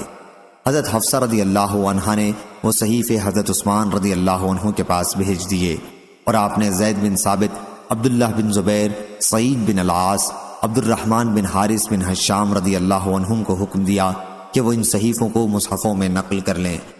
حضرت عثمان رضی اللہ عنہ نے اس جماعت کے 3 قریشی صحابیوں سے کہا کہ اگر آپ لوگوں کا قرآن مجید کے کسی لفظ کے سلسلے میں حضرت زید رضی اللہ عنہ سے اختلاف ہو تو اسے قریش کی زبان کے مطابق لکھ لیں، کیونکہ قرآن مجید بھی قریش ہی کی زبان میں نازل ہوا تھا۔ چنانچہ ان لوگوں نے ایسا ہی کیا، اور جب تمام صحیفے مختلف نسخوں میں نقل کر لیے گئے تو حضرت عثمان رضی اللہ عنہ نے ان صحیفوں کو واپس لوٹا دیا اور اپنی سلطنت کے ہر علاقے میں نقل شدہ مصحف کا ایک نسخہ بھجوا دیا، اور حکم دیا کہ اس کے سوا کوئی چیز اگر قرآن کی طرف منسوب کی جاتی ہے، خواہ وہ کسی صحیفے یا مصحف میں ہو تو اسے جلا دیا جائے۔ صحیح بخاری حدیث نمبر 4987۔ خارجہ بن زید بن ثابت نے خبر دی، انہوں نے حضرت زید بن ثابت رضی اللہ عنہ سے سنا، انہوں نے بیان کیا کہ جب ہم عثمان رضی اللہ عنہ کے زمانے میں مصحف کی صورت میں قرآن مجید کو نقل کر رہے تھے تو مجھے سورہ احزاب کی ایک آیت نہیں ملی، حالانکہ میں اس آیت کو بھی رسول اللہ صلی اللہ علیہ وسلم سے سنا کرتا تھا اور آپ اس کی تلاوت کیا کرتے تھے۔ پھر ہم نے اسے تلاش کیا تو وہ خزیمہ بنت ثابت انصاری رضی اللہ عنہ کے پاس ملی۔ وہ آیت یہ تھی، من المؤمنین رجال صدقوا ما عاہد اللہ علیہ۔ چنانچہ ہم نے اس آیت کو سورہ احزاب میں لگا دیا۔ صحیح بخاری حدیث نمبر 4988۔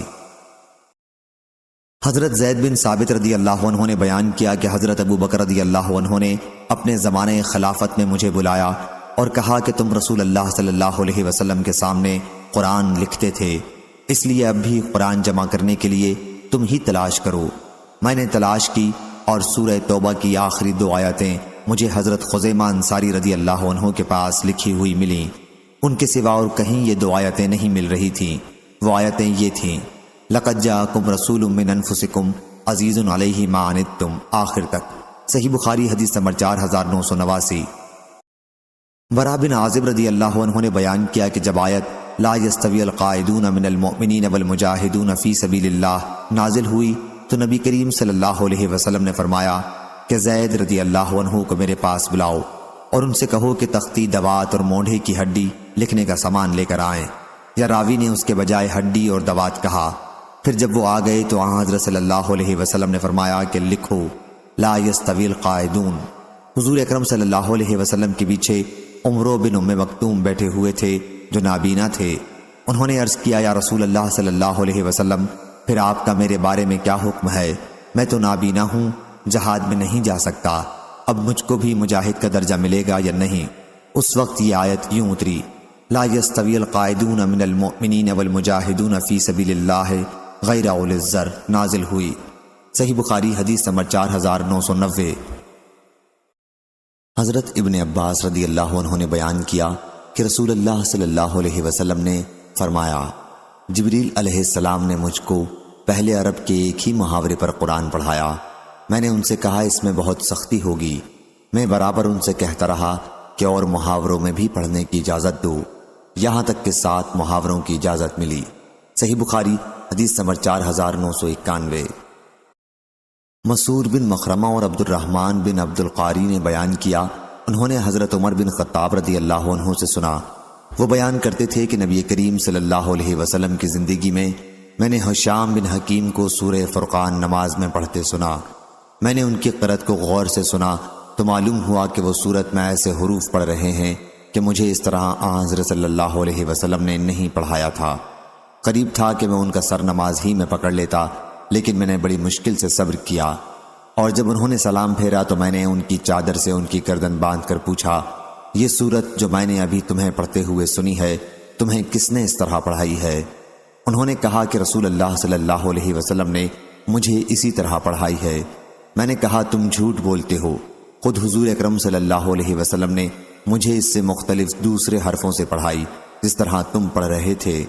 آخر میں انہیں کھینچتا ہوا حضرت صلی اللہ علیہ وسلم کی خدمت میں حاضر ہوا اور عرض کیا کہ میں نے اس شخص سے سورہ فرقان ایسے حرفوں میں پڑھتے سنی جن کی آپ نے مجھے تعلیم نہیں دی۔ آپ نے فرمایا عمر رضی اللہ عنہ تم پہلے انہیں چھوڑ دو، اور اے حشام تم پڑھ کر سناؤ۔ انہوں نے حضرت صلی اللہ علیہ وسلم کے سامنے بھی انہی حرفوں میں پڑھا جن میں نے انہیں نماز پڑھتے سنا تھا۔ حضرت صلی اللہ علیہ وسلم نے سن کر فرمایا کہ یہ سورت اسی طرح نازل ہوئی ہے۔ پھر فرمایا عمر اب تم پڑھ کر سناؤ۔ میں نے اس طرح پڑھا جس طرح حضرت صلی اللہ علیہ وسلم نے مجھے تعلیم دی تھی۔ حضرت صلی اللہ علیہ وسلم نے اسے بھی سن کر فرمایا کہ اسی طرح نازل ہوئی ہے۔ یہ قرآن 7 حرفوں پر نازل ہوا ہے، پس تمہیں جس طرح آسان ہو پڑھو۔ صحیح بخاری حدیث نمبر 4992۔ یوسف بن ماہک نے خبر دی، انہوں نے بیان کیا کہ میں ام المومنین حضرت عائشہ رضی اللہ عنہا کی خدمت میں حاضر تھا کہ ایک عراقی ان کے پاس آیا اور پوچھا کہ کفن کیسا ہونا چاہیے۔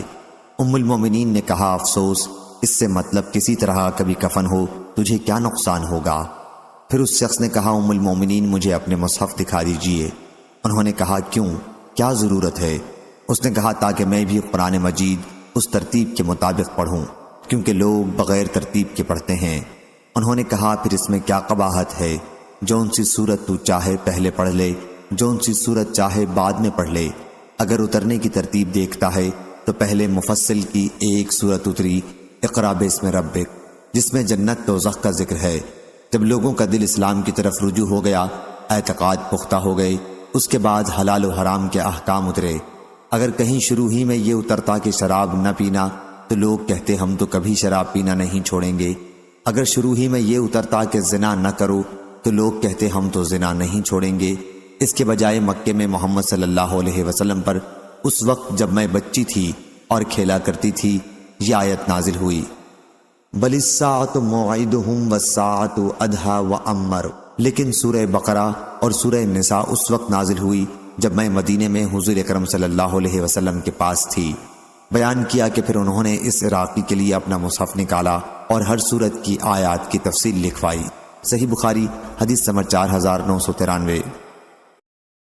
ابو اسحاق نے بیان کیا، انہوں نے عبد الرحمن بن یزید سے سنا اور انہوں نے حضرت ابن مسعود رضی اللہ عنہ سے سنا، انہوں نے سورہ بنی اسرائیل، سورہ کہف، سورہ مریم، سورہ طٰہٰ اور سورہ انبیاء کے متعلق بتلایا کہ یہ 5 سورتیں اول درجے کی فصیح سورتیں ہیں اور میری یاد کی ہوئی ہیں۔ صحیح بخاری حدیث نمبر 4994۔ ابو اسحاق نے خبر دی، انہوں نے براء بن عازب رضی اللہ عنہ سے سنا، انہوں نے بیان کیا کہ میں نے سورہ سبح اسم ربک نبی کریم صلی اللہ علیہ وسلم کے مدینہ منورہ آنے سے پہلے ہی سیکھ لی تھی۔ صحیح بخاری حدیث نمبر 4995۔ شقیق نے بیان کیا کہ عبداللہ بن مسعود رضی اللہ عنہ نے کہا، میں ان جڑواں صورتوں کو جانتا ہوں جنہیں نبی کریم صلی اللہ علیہ وسلم ہر رکعت میں 2 پڑھتے تھے۔ پھر عبداللہ بن مسعود رضی اللہ عنہ مجلس سے کھڑے ہو گئے اور اپنے گھر چلے گئے۔ علقمہ بھی آپ کے ساتھ اندر گئے۔ جب علقمہ رضی اللہ عنہ باہر نکلے تو ہم نے ان سے انہی صورتوں کے متعلق پوچھا۔ انہوں نے کہا، یہ شروع مفصل کی 20 صورتیں ہیں۔ ان کی آخری صورتیں وہ ہیں جن کے اول میں حامیم ہے، حامیم دخان اور اما یتساءلون بھی انہی میں سے ہیں۔ صحیح بخاری حدیث نمبر 4996۔ حضرت ابن عباس رضی اللہ عنہ نے بیان کیا کہ نبی کریم صلی اللہ علیہ وسلم خیرات کرنے میں سب سے زیادہ سخی تھے، اور رمضان میں آپ کی سخاوت کی تو کوئی حد ہی نہیں تھی، کیونکہ رمضان کے مہینوں میں حضرت جبریل علیہ السلام آپ سے آ کر ہر رات ملتے تھے، یہاں تک کہ رمضان کا مہینہ ختم ہو جاتا۔ وہ ان راتوں میں حضرت صلی اللہ علیہ وسلم کے ساتھ قرآن مجید کا دورہ کیا کرتے تھے۔ جب حضرت جبریل علیہ السلام آپ سے ملتے تو اس زمانے میں حضرت صلی اللہ علیہ وسلم تیز ہوا سے بھی بڑھ کر سخی ہو جاتے تھے۔ صحیح بخاری حدیث نمبر 4997۔ حضرت ابو ہریرہ رضی اللہ عنہ نے بیان کیا کہ جبریل علیہ السلام رسول اللہ صلی اللہ علیہ وسلم کے ساتھ ہر سال 1 مرتبہ قرآن مجید کا دورہ کیا کرتے تھے، لیکن جس سال حضرت صلی اللہ علیہ وسلم کی وفات ہوئی اس میں انہوں نے حضرت صلی اللہ علیہ وسلم کے ساتھ 2 مرتبہ دورہ کیا۔ حضرت صلی اللہ علیہ وسلم ہر سال 10 دن کا اعتکاف کیا کرتے تھے، لیکن جس سال آپ کی وفات ہوئی اس سال آپ صلی اللہ علیہ وسلم نے 20 دن کا اعتکاف کیا۔ صحیح بخاری حدیث نمبر 4998۔ شعبہ نے بیان کیا، ان سے عمرو بن مرہ نے، ان سے ابراہیم نخعی نے، ان سے مسروق نے کہ عبداللہ بن عمرو بن العاص رضی اللہ عنہ نے عبداللہ بن مسعود رضی اللہ عنہ کا ذکر کیا اور کہا کہ اس وقت سے ان کی محبت میرے دل میں گھر کر گئی ہے جب سے میں نے حضرت صلی اللہ علیہ وسلم کو یہ کہتے ہوئے سنا کہ قرآن مجید کو 4 اصحاب سے حاصل کرو، جو عبداللہ بن مسعود، سالم، معاذ اور ابی بن کعب رضی اللہ عنہم ہیں۔ صحیح بخاری حدیث نمبر 4999۔ شقیق بن سلمہ نے بیان کیا کہ عبداللہ بن مسعود رضی اللہ عنہ نے ہمیں خطبہ دیا اور کہا کہ اللہ کی قسم میں نے کچھ اوپر 70 صورتیں خود رسول کریم صلی اللہ علیہ وسلم کی زبان مبارک سے سن کر حاصل کی ہیں۔ اللہ کی قسم حضور اکرم صلی اللہ علیہ وسلم کے صحابہ کو یہ بات اچھی طرح معلوم ہے کہ میں ان سب سے زیادہ قرآن مجید کا جاننے والا ہوں، حالانکہ میں ان سے بہتر نہیں ہوں۔ شقیق نے بیان کیا کہ پھر میں مجلس میں بیٹھا تاکہ صحابہ رضی اللہ عنہم کی رائے سن سکوں کہ وہ کیا کہتے ہیں، لیکن میں نے کسی سے اس بات کی تردید نہیں سنی۔ صحیح بخاری حدیث نمبر 5000۔ مزید اسلامک ویڈیو دیکھنے کے لیے ہمارے چینل کو سبسکرائب کیجیے۔